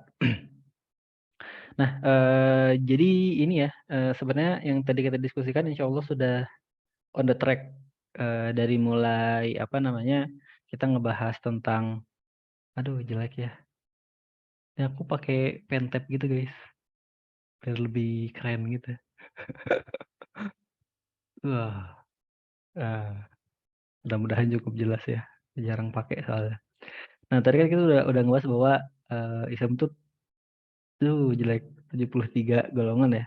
Nah terus ada 72 dan ada 1 gitu ya. Nah si 72 ini kalau misalnya kita baca-baca beberapa sumber ya, itu adalah benar tadi kata Rehan ya, yang keluar dari jalur. Jadi di Islam itu kan ada hal-hal yang usul sama furu ya. Nah ini hal-hal yang usulnya itu melenceng. Nah masuk bagian ini. Nah dan si 1 ini siapa? Apakah kita bisa apa namanya menentukan, oh kayaknya yang 1 ini tuh Muhammadiyah nih. Muhammadiyah paling benar, apa namanya, atau kayaknya NU nih yang paling benar gitu, atau yang lain ya. Nah, ya insya Allah ya, wallahu alam juga sih. Tapi insya Allah benar juga bahwa memang sebenarnya di dalam 1 ini ada ikhtilaf. Makanya kita nggak bisa bilang bahwa 1 ini tuh adalah 1 golongan aja yang benar. Tapi apa namanya, semua organisasi mungkin ya, sebutannya, kelompok lah mungkin. Itu selama mereka mengambil dari apa namanya, dari Al-Quran, Sunnah, dan para sahabat meskipun memang ada perbedaan cara penafsiran sehingga menghasilkan ikhtilaf, insya Allah ya aku juga nggak tahu ya, keputusannya ada pada Allah. Wallahu alam. Tapi insya Allah mereka semua termasuk ke dalam satu golongan ini, gitu. Baik 4 atau 5 mazhab tadi, dan mungkin bercabang juga ke beberapa kelompok ya, kayak gitu. Dan bahkan mungkin bisa jadi dalam satu ya, ketika kita ngikutin satu kelompok ya, mungkin bisa jadi ada kesalahan yang kelompok itu perbuat yang nggak harus kita ikuti karena kita berada dalam kelompok itu gitu. Jadi bisa jadi si suatu kelompok tertentu nih, misalnya kelompok A ya, mereka kan bisa jadi punya pendapat tertentu ya, mereka udah berusaha untuk mengikuti Al-Quran dan sebagainya, tapi mereka kan manusia juga ya, bisa jadi pada suatu hal tertentu jangan-jangan ada sesuatu hal yang kurang tepat, yang itu ternyata agak bertentangan, sehingga ya mungkin ya nggak hanya tentang karena kita masuk ke kelompok ini kita harus jadi ngikutin juga nih yang agak salahnya, tapi kita coba kasih feedback juga nih, jangan-jangan bagian ini ada yang salah, dan biar mereka juga nggak kalau misalnya memang itu benar sesuatu hal yang salah, nggak semakin jauh gitu. Nah, ini tentang hadis ini ya. Nah, meskipun tadi dibahas juga ya, dibuka sama Quran surat Al-Hujurat dari ayat 10 dan seterusnya, yang itu ngebahas tentang persatuan umat Islam, dan sebenarnya tadi ya dijelasin juga beberapa alasan-alasan kenapa ada perseteruan itu. Kenapa yang seharusnya di satu ini ya, yang itu sebenarnya cuma ikhtilaf, sesuatu hal yang wajar, tapi justru jadi perpecahan yang itu sebenarnya ada dan kita rasakan mungkin ya dalam beberapa kasus tertentu. Aku bahkan kemarin ya ini iseng nyari-nyari gitu. Jadi ada sebuah kelompok ya, yang tidak perlu aku sebutkan namanya. Ada sebuah kelompok. Sebenarnya mungkin ini sesuatu hal yang wajar, dan kayaknya kita juga ini ya sering mengalami itu, bahwa di Islam itu ya, nggak di Islam doang sih, sebenarnya di semua agama ya, pasti ketika ada sebuah agama tertentu ya, pemikirannya itu akan mungkin tercabang ke dua hal, ekstrim kanan atau ekstrim kiri. Maksudnya ada yang benernya, ada yang salahnya lah. Nah, kalau di Islam kan biasanya ini masuk ke kelompok teroris ya dan sebagainya lah, masuknya kelompok sini. Dan termasuk dalam kelompok-kelompok kecil, entah itu mungkin NU, Muhammadiyah, bisa jadi di Muhammadiyah tuh keturunan-keturunannya ya, orang-orang zaman sekarangnya mungkin mereka bisa jadi ada yang dapat pemahaman dari sana sini yang membuat mereka memisahkan jalur, tapi mereka tetap menamai mereka Muhammadiyah gitu, atau mungkin NU, atau mungkin Salaf, atau mungkin Tarbiyah, apapun itu ya, nama kelompoknya, Persis, apapun itu. Kadang kala ada yang kayak gitu. Nah, aku kemarin menemukan kasus yang kayak gitu di Indonesia, yang aku nggak perlu sebutin ini ya, itu kelompok mana, tapi mereka ya unik, mereka kita sebut kelompok MM, karena nama kelompok mentoring kita kelompok mushroom, jadi sebutlah ya kelompok M ya. Aduh, jelek banget tulisannya. Apa ya guys, ini aku sambil belajar menulis, barangkali kepake buat ngajar. Kang, maaf. Ya, kenapa? Saya mau ralat, tadi saya salah nyampein hadis. Jadi yang maksud saya yang bercabang-cabang itu yang kayak pembelahan meiosis ya. Nah itu yang kata apa sih, umat Rasulullah kan nanti ada 70.000 orang yang masuk surga tanpa dihisap ya. Oh iya. Ya, nah nanti masing-masing dari orang itu jadi satu orangnya bawa 70.000 lagi, nanti 70.000 itu bawa lagi 70.000 gitu. Ya itu sih Kang. Makasih Kang. Ya, sama-sama Rehan, terima kasih atas koreksinya ya. Jadi nggak kayak meiosis ya, soal meiosis satu jadi dua ya. Nah, meiosis itu selalu jadi dua apa satu jadi 4 ya? Kan ada meiosis, ada mitosis. 1, 2, 2, 4, 4, 8 gitu Kang. Oh, kalau mitosis 1 jadi 4 ya? Mitosis tuh ini apa sih? Bentar. Kan pembelahan sel itu ada 2. Ada pembelahan sel tubuh, ada pembelahan sel kelamin. Kalau pembelahan sel kelamin tuh 1 sel jadi 4. Itu tuh, tapi Kayaknya 1, 2 dulu. Iya, tapi 2 dulu sih. Kalau tapi nanti 2 satu ngebelah lagi. Iya. Kayaknya ya Kang. Lupa. Ya, nanti kita baca-baca lagi biologi ya. Nah, ini aku coba studi kasus ya nih. Studi kasus yang aku temukan. Nah, sebutlah dia adalah kelompok M. Jadi kayak gunung. Aduh, jelek sekali. Ya, nggak apa ya. Nah, si kelompok M ini dia uniknya memang kebagi jadi ya muncul kelompok ekstrimnya lah ya. Kelompok ekstrimnya EM, sebutlah dia EM. Nah, sama tetap ada M. Jadi misalnya si M ini dia membelah diri gitu, ada kelompok ekstrim sama ada yang non ekstrim. Nah, kelompok ekstrim ini yang tadi kita sebut mereka berpendapat bahwa satu golongan itu adalah si EM ini. Nih, di luar EM ini mereka apa namanya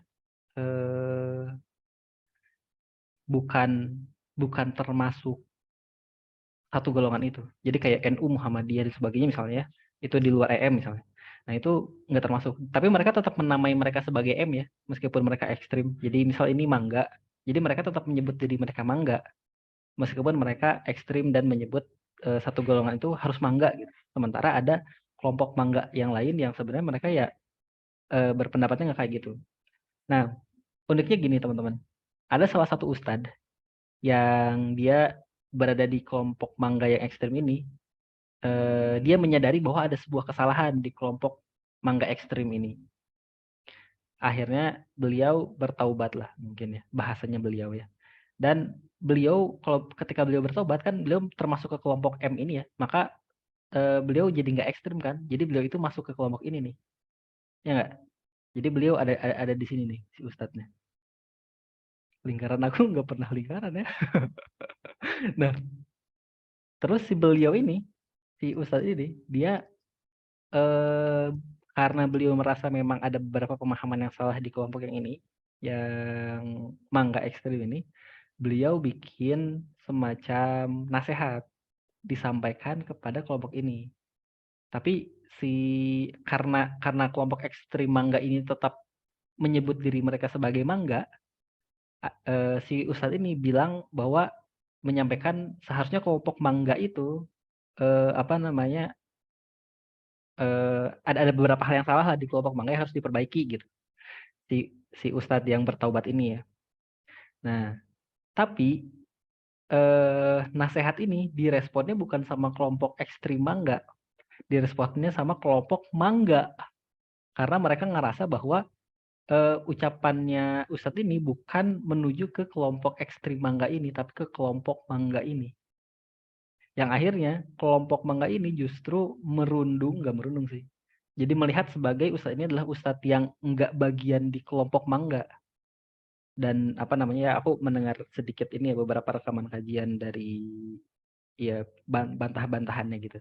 Jadi aku mendengar kajian ustadz ini ngebahas tentang pokoknya ada kelompok ini, terus ada juga dari kelompok yang mangga ini ya. Terus dia, oh ustadz ini tuh harusnya gini gitu lah. Padahal sebenarnya ustadz ini tuh mengkritisi kelompok ekstrim mangga yang menyebut diri mereka mangga, makanya dia menasehati mangga, tapi yang rumasanya malah yang ngerasa dinasehatinya si mangga ini, akhirnya mereka menepis segala bentuk nasihat dari ustadz ini dan melihat bahwa kayak jadi dapat membuat perspektif ke jamaahnya bahwa ustadz ini tuh bukan bagian dari mangga karena beliau nggak memahami mangga itu seperti apa gitu.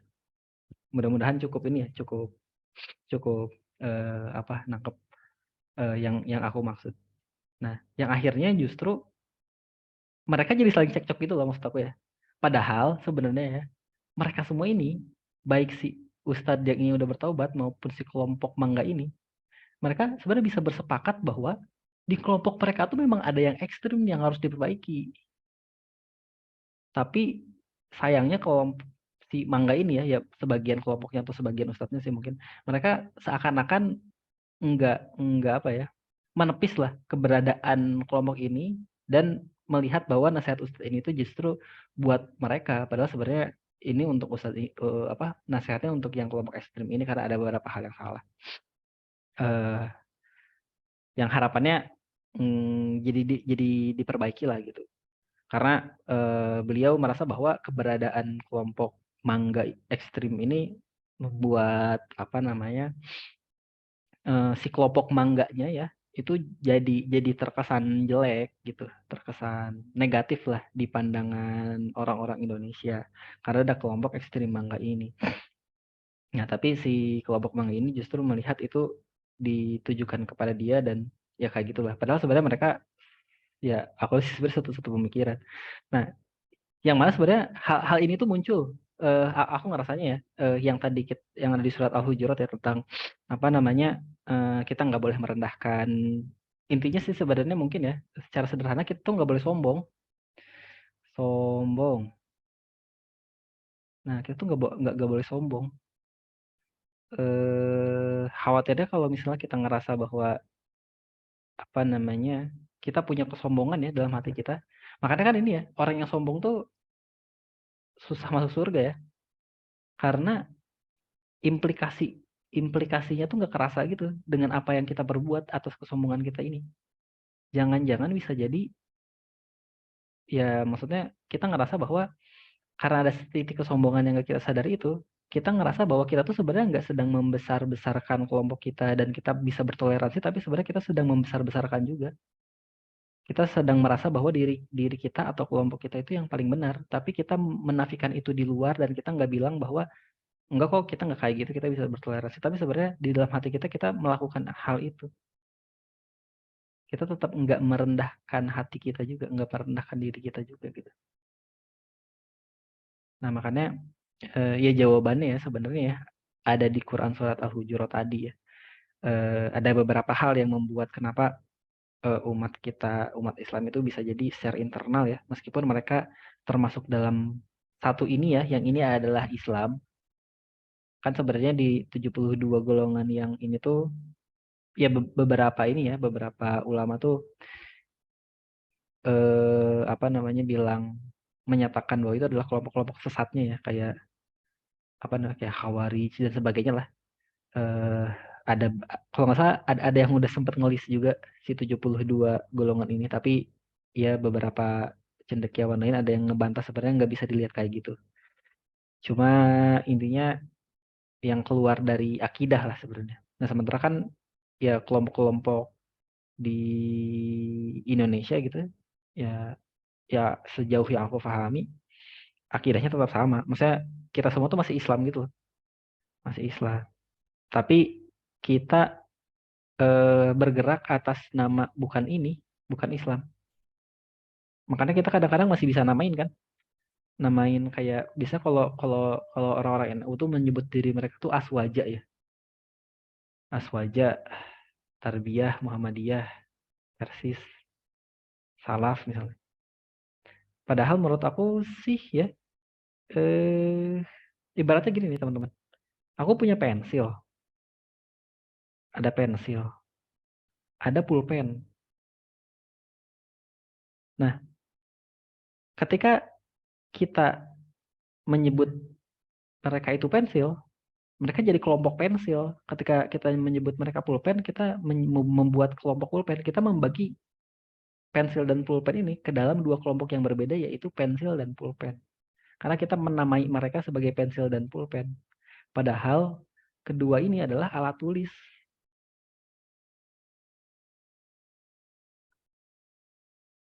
Dan kita bisa menyebut mereka sebagai alat tulis. Nah, aku kadang ngerasa ya, kita terlalu banyak menyebut nama kita tuh bukan Islam. Ya mungkin nggak semua sih, tapi mungkin beberapa ya kadang aku ngerasa kayak gitu. Jadi kita ngerasa bahwa kita tuh bukan Islam gitu, yang identitas yang paling melekat ke setiap orang tuh dia bukan Islamnya, tapi aswajanya, salafnya, tarbiyahnya, persisnya, Muhammadiyahnya, mazhabnya mungkin. Tapi kayak bukan Islamnya, makanya aku khawatir sebenarnya kita memiliki setitik kesombongan ini, tapi kita nggak sadar terhadap apa yang sedang kita pegang ini, meskipun sebenarnya insya Allah ya, wallahu alam sebenarnya semuanya termasuk ke dalam satu golongan ini. Makanya aku sih mengambil hikmah kenapa disebutnya al-jamaah ya. di hadisnya ya, al-jamaah. Karena ada tuntutan kita tuh memang harus berjamaah di sini, harus bersatu meskipun ada perbedaan ini, meskipun ada ikhtilaf ini. Cuma bagian ini nih yang belum nyampe.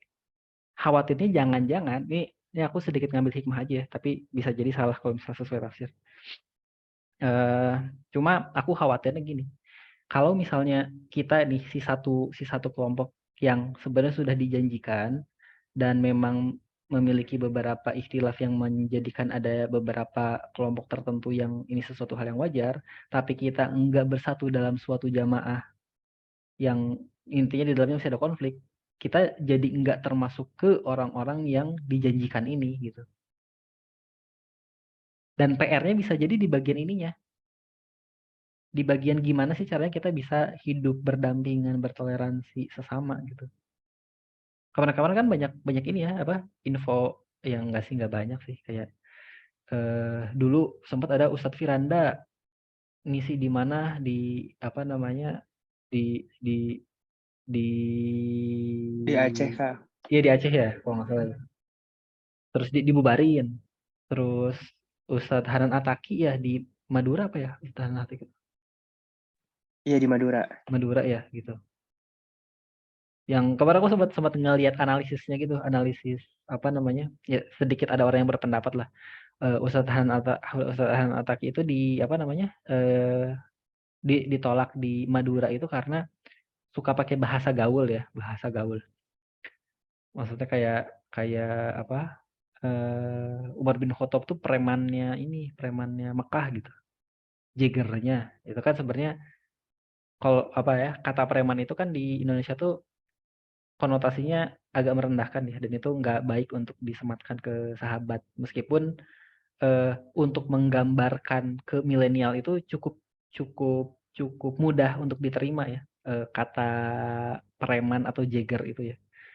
Nah, tapi kelompok tersebut mereka nggak mau nih Ustadz Hanan itu ngisi karena beliau suka pakai kata-kata kayak gitu yang menurut mereka itu nggak sesuai lah. Tapi sempat mereka itu diisi sama salah satu ustadz dari kelompok mereka yang melakukan hal yang mirip dengan apa yang dilakukan sama Ustadz Hanan tapi nggak diapa-apain.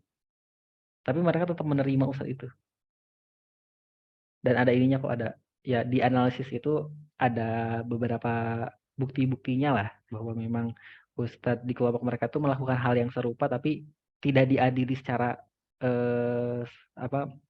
tidak disikapi secara adil seperti cara mereka menyikapi Ustadz Hanan. Maksudnya kalau misalnya mereka ingin menyikapi Ustadz Hanan dengan seperti itu, harusnya ustadz internal mereka juga diperlakukan sama gitu. Maksudnya ketika ada kesalahan yang sama kan harus dinasihati juga ya sama-sama. Kayak gitu. Nah, artinya kan sebenarnya ada sedikit kesombongan itu loh yang aku khawatirkan ya.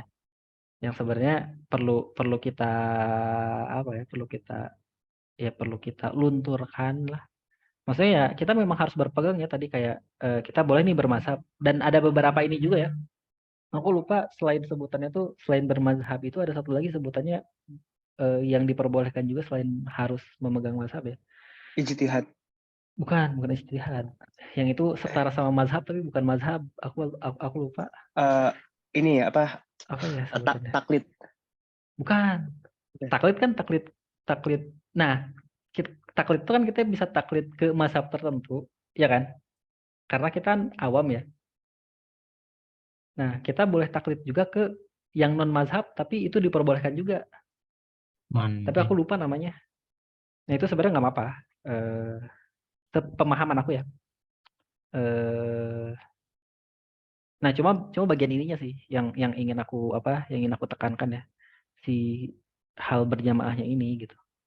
Yang menurut aku ini masih banyak masih cukup banyak PR lah secara pribadi ya, karena ya masih banyak nih kasus-kasus kayak gitu di Indonesia aja. Dan kadang-kadang kan kita juga ngelihat ya, aku sih ya sempat ya ketemu beberapa teman yang ketika cara penampilannya berbeda itu ya disikapi dengan cara berbeda juga gitu. Misalnya ada teman aku nih yang dia celananya ngatung ya di atas mata kaki. Terus ada di temannya yang ini yang enggak, terus dia kayak jadi nggak mau temenan, jadi gimana gitu. Janganlah gitu. Karena mereka mengambil mengambil nasihat dari ulama-ulamanya, guru-gurunya, jangan berteman dengan orang-orang tertentu gitu, karena nanti bisa nular misalnya. Jadi mereka, aduh jauhin gitu. Ya, ya, nah hal-hal yang kayak gitulah. Yang artinya kan mereka mungkin nggak memahami adanya perbedaan ini. Makanya aku kadang yang tadi aku sebutin tentang teknologi informasi ya, seharusnya justru kita jadi semakin paham adanya perbedaan ini. Jadi kita bisa mewajarkan adanya perbedaan ini gitu. Ikhtilaf-ikhtilaf ini karena informasi itu kita udah bisa dapat kayak kayak misal tadi ya tentang ada adanya tahlilan, maulidan dan sebagainya yang biasanya beberapa kelompok juga melihat itu sebagai sesuatu hal yang bagi kelompok mereka itu nggak mereka lakukan. Tapi kan sebenarnya kita udah memahami juga bahwa kelompok itu juga udah memiliki alasan tertentu kenapa mereka melihat itu sebagai sesuatu hal yang diperbolehkan gitu. Nah, tapi kita menafikan bahwa ada riwayat itu yang sebenarnya ada, yang membuat kita menilai bahwa itu sesuatu hal yang salah. Padahal kita nggak tahu apakah itu salah atau benar. Yang kita tahu kan kita mengambil apa yang kita anggap menurut kita tuh karena kita misal mengikuti mazhab tertentu ya kita mengikuti itu. Tapi kan sebenarnya kita nggak bisa menyalahkan yang mazhab yang lain misalnya, yang itu punya penilaian yang berbeda gitu. Kita nggak bisa bilang bahwa wah itu salah tuh gitu. Kita cuma bisa bilang itu adalah pendapat yang berbeda gitu, ya kan? Ya, kayak misalnya adalah contohnya yang diinin sama Rehan, misalnya NU sama Muhammadiyah gitu. Ada NU, ada Muhammadiyah. Muhammadiyah kan mengambil nggak melakukan beberapa ritual tertentu, tapi kita nggak bisa bilang bahwa yang NU itu salah gitu. Kalau menurut aku sih, tapi aku nggak tahu aja. Aku nggak tahu juga ya salah apa enggak nih.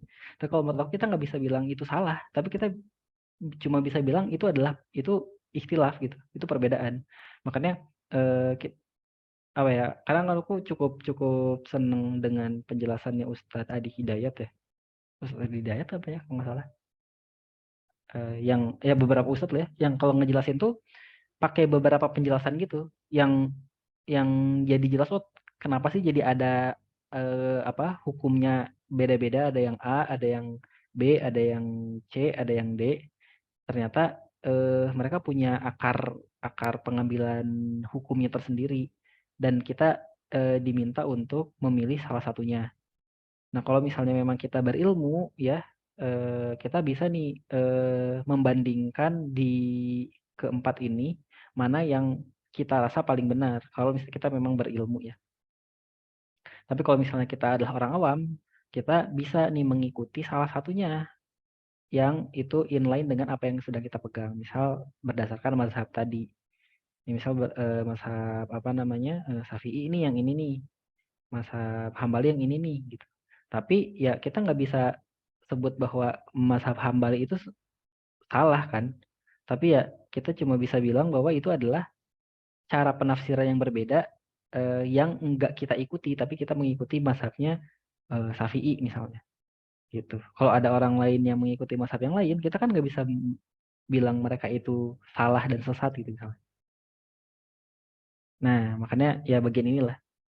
Ini sedikit kekhawatiran dan mungkin hikmah ya yang aku ambil dari hadisnya, meskipun kayaknya nggak sesuai tafsir juga sih, tapi aku rasa nggak salah kalau misalnya kita kedepannya perlu memikirkan sebenarnya gimana caranya agar hal-hal yang sekarang mungkin masih kejadian ya di umat kita tuh, di internal kita ya yang sebenarnya masih sama-sama Islam, yang insya Allah lurus Ahlussunnah wal Jamaah juga apapun namanya ya, entah itu NU, Muhammadiyah, Persis dan sebagainya, itu bisa saling saling bertoleransi, bisa bersatu sih mungkin gitu. Sekarang tuh gerakan yang cukup unik yang kemarin aku lihat itu beberapa ini ya, ustadz-ustadz yang kolaborasi gitu kayak Salim Afillah, Ustadz Abdul Somad, Adi Hidayat, Alex Xiao, siapa lagi ya? Itu kan mereka mewakili ini ya, mewakili kelompok-kelompok yang berbeda, tapi mereka menyuarakan kerukunan gitu di antara mereka. Terus siapa lagi? Umar Mita ya.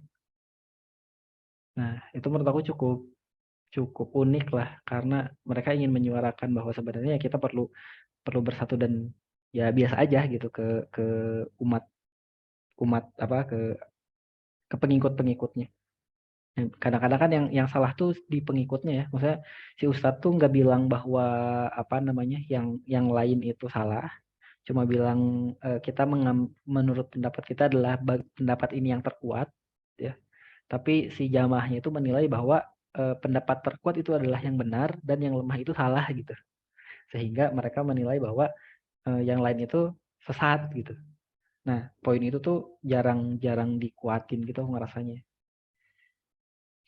Nah, itu sih mungkin ya sedikit gambar-gambar. Nah, makanya mudah-mudahan kita sebagai aktivis Salman yang ini apa namanya ada di melting pot, biasanya kita nyebutnya melting pot ya, tempat meleburnya, bertemunya dengan berbagai orang-orang dari latar belakang yang berbeda, kita bisa semakin terbiasa sama perbedaan-perbedaan ini dan bisa memunculkan kolaborasi-kolaborasi lain untuk apa namanya ya untuk menghasilkan kemajuan-kemajuan atau pembangunan peradaban itu gitu. Karena kan ya tadi ya ya agak malu lah kita sebagai umat Islam terbesar juga ya, negara yang persentase umat muslimnya terbesar, tapi nggak kayak nggak kerasa kontribusinya. Ya meskipun sekarang alhamdulillah sih menurut aku juga setuju sama Arifki ya di awal tadi udah bilang menuju ke bersatuan, menuju kemajuan. Tapi aku rasa PR-nya masih banyak yang perlu kita selesaikan. Jangan sampai apa namanya kita bilang aja gitu ya keluar bahwa ini kayaknya ada masalah nih di umat Islam ya, persatuan umatnya, tapi apa namanya kita sendiri masih ego terhadap golongan kita dan ingin agar semua orang lain itu masuk ke golongan kita aja gitu agar bersatu gitu ya. Aku rasa itu agak keliru. Itu sih mungkin dari aku ya. Kalau misalnya ada yang salah boleh dikoreksi. Oke. Gimana dari teman-teman yang lain, masih ada yang ingin ditambahkan?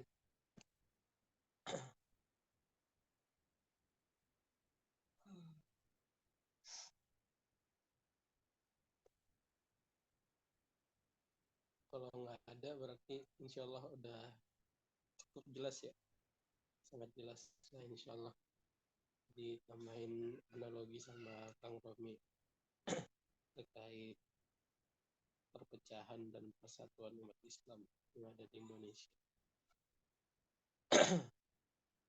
Ya, sorry tadi aku live di laptop. Suaranya kurang kedengaran ya aku deh, aku doang. Udah jelas sekarang? Udah lumayan. Oke. Gimana teman-teman, ada yang ingin ditambahin nggak tadi setelah Kang Romi jelasin terkait perpecahan dan persatuan dengan analoginya itu?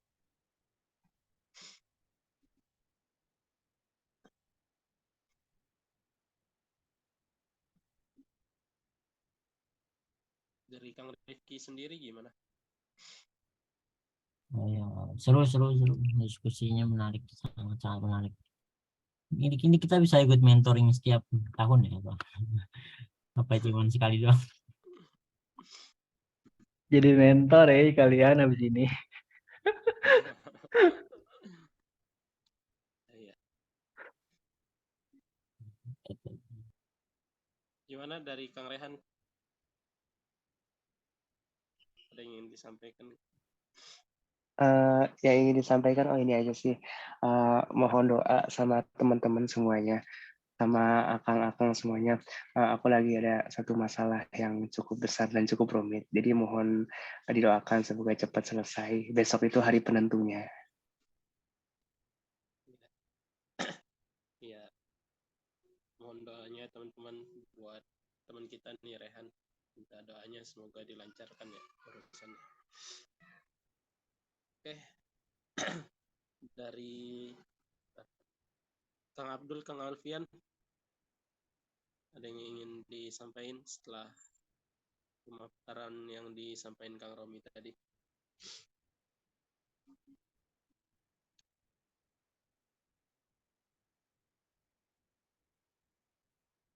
Kalau nggak ada, kita cukupkan ya. Kalau dari aku ya, alhamdulillah kita udah ngejalanin mentoring hari ini, malam hari ini. Tadi terkait fundamental ya, terkait persatuan umat Islam gitu. Sebenarnya PR kita itu masih banyak ya. PR kita itu masih banyak, tapi seringkali kita disibukkan gitu dengan ya kata-kata persatuan, perpecahan gitu. Nah, PR kita yang lain itu masih banyak, teman-teman. Untuk umat Islam ini agar lebih maju ke depannya dan ya lebih kuat lagi jika bersama. Mungkin tadi closing statement juga udah disampaikan sama Romi ya. Kalau dari aku ya cukup sih. Insya Allah teman-teman insya Allah dengerin ya dari awal sampai akhir. Mungkin itu aja tadi terkait kebersatuan. Semoga kita orang yang menjadi aktivis Salman ya, aktivis Salman, kita bisa mengedepankan persatuan itu sendiri gitu, tanpa mengelompok-kelompokkan golongan-golongan tertentu gitu. Itu sih mungkin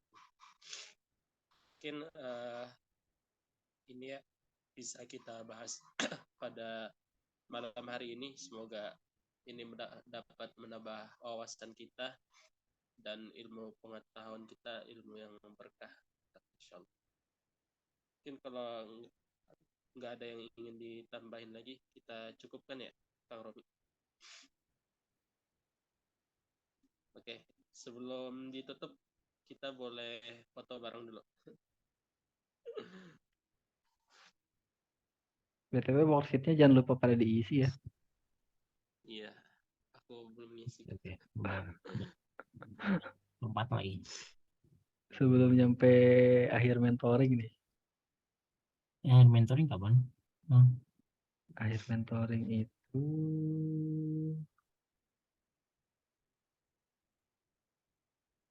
tanggal 2 April. Oke. Siap. 4 minggu lagi. Sebulan lagi, bulan depan. Bisa kali itu Kang, mentoringnya offline. Sekalian bukber. Di Jogja. Di Salman. Salman ya, aduh. Aku kayaknya sulit nih. Aku tuh libur dikit, libur apa namanya? Pas puasa di tempat kuliahku. Jadi kayaknya agak sulit. Aku kayaknya nggak akan bisa ke Bandung juga ini. Tapi kalau kalian mau ngumpul di Salman nggak apa-apa sih. Iya boleh. Nanti aku ikut online gitu. Bisa lah. Kita bareng-bareng ya. Iya, bisa kayak gitu kan. Bisa lah. Iya boleh nih. Siapa yang mau SS? Kang Rifki yang pakai laptop. Mungkin yang belum buka kamera kalau bisa dibuka. Itu Bro Alfian, fotonya foto Fajar ya? Itu kan. Iya. Dia pakai akunnya Fajar kayaknya. Nggak bisa dibuka nggak kameranya? Kalau nggak bisa nggak apa? Tadi bisa sih. Sempet. Mungkin ini kalau Enak kita nih kayaknya Rehan. foto ya sekarang mungkin. Oke, 1, 2, 3. Oke, makasih banyak semuanya. Terima kasih banyak teman-teman semua Yuk. yang udah membersamai kita malam hari ini. Ya, mari kita tutup sama-sama dengan baca hamdalah dan kifaratul majelis. Alhamdulillah. Alhamdulillahirabbil alamin. Subhanakallahumma wa bihamdik asyhadu an la ilaha illa anta astaghfiruka wa atubu ilaik. Ya, makasih teman-teman. Wassalamualaikum warahmatullahi wabarakatuh. Waalaikumsalam warahmatullahi wabarakatuh. Terima kasih teman-teman semua. Selamat istirahat. Nuhun, Kang. Yuk. Semoga lancar ya Rehan.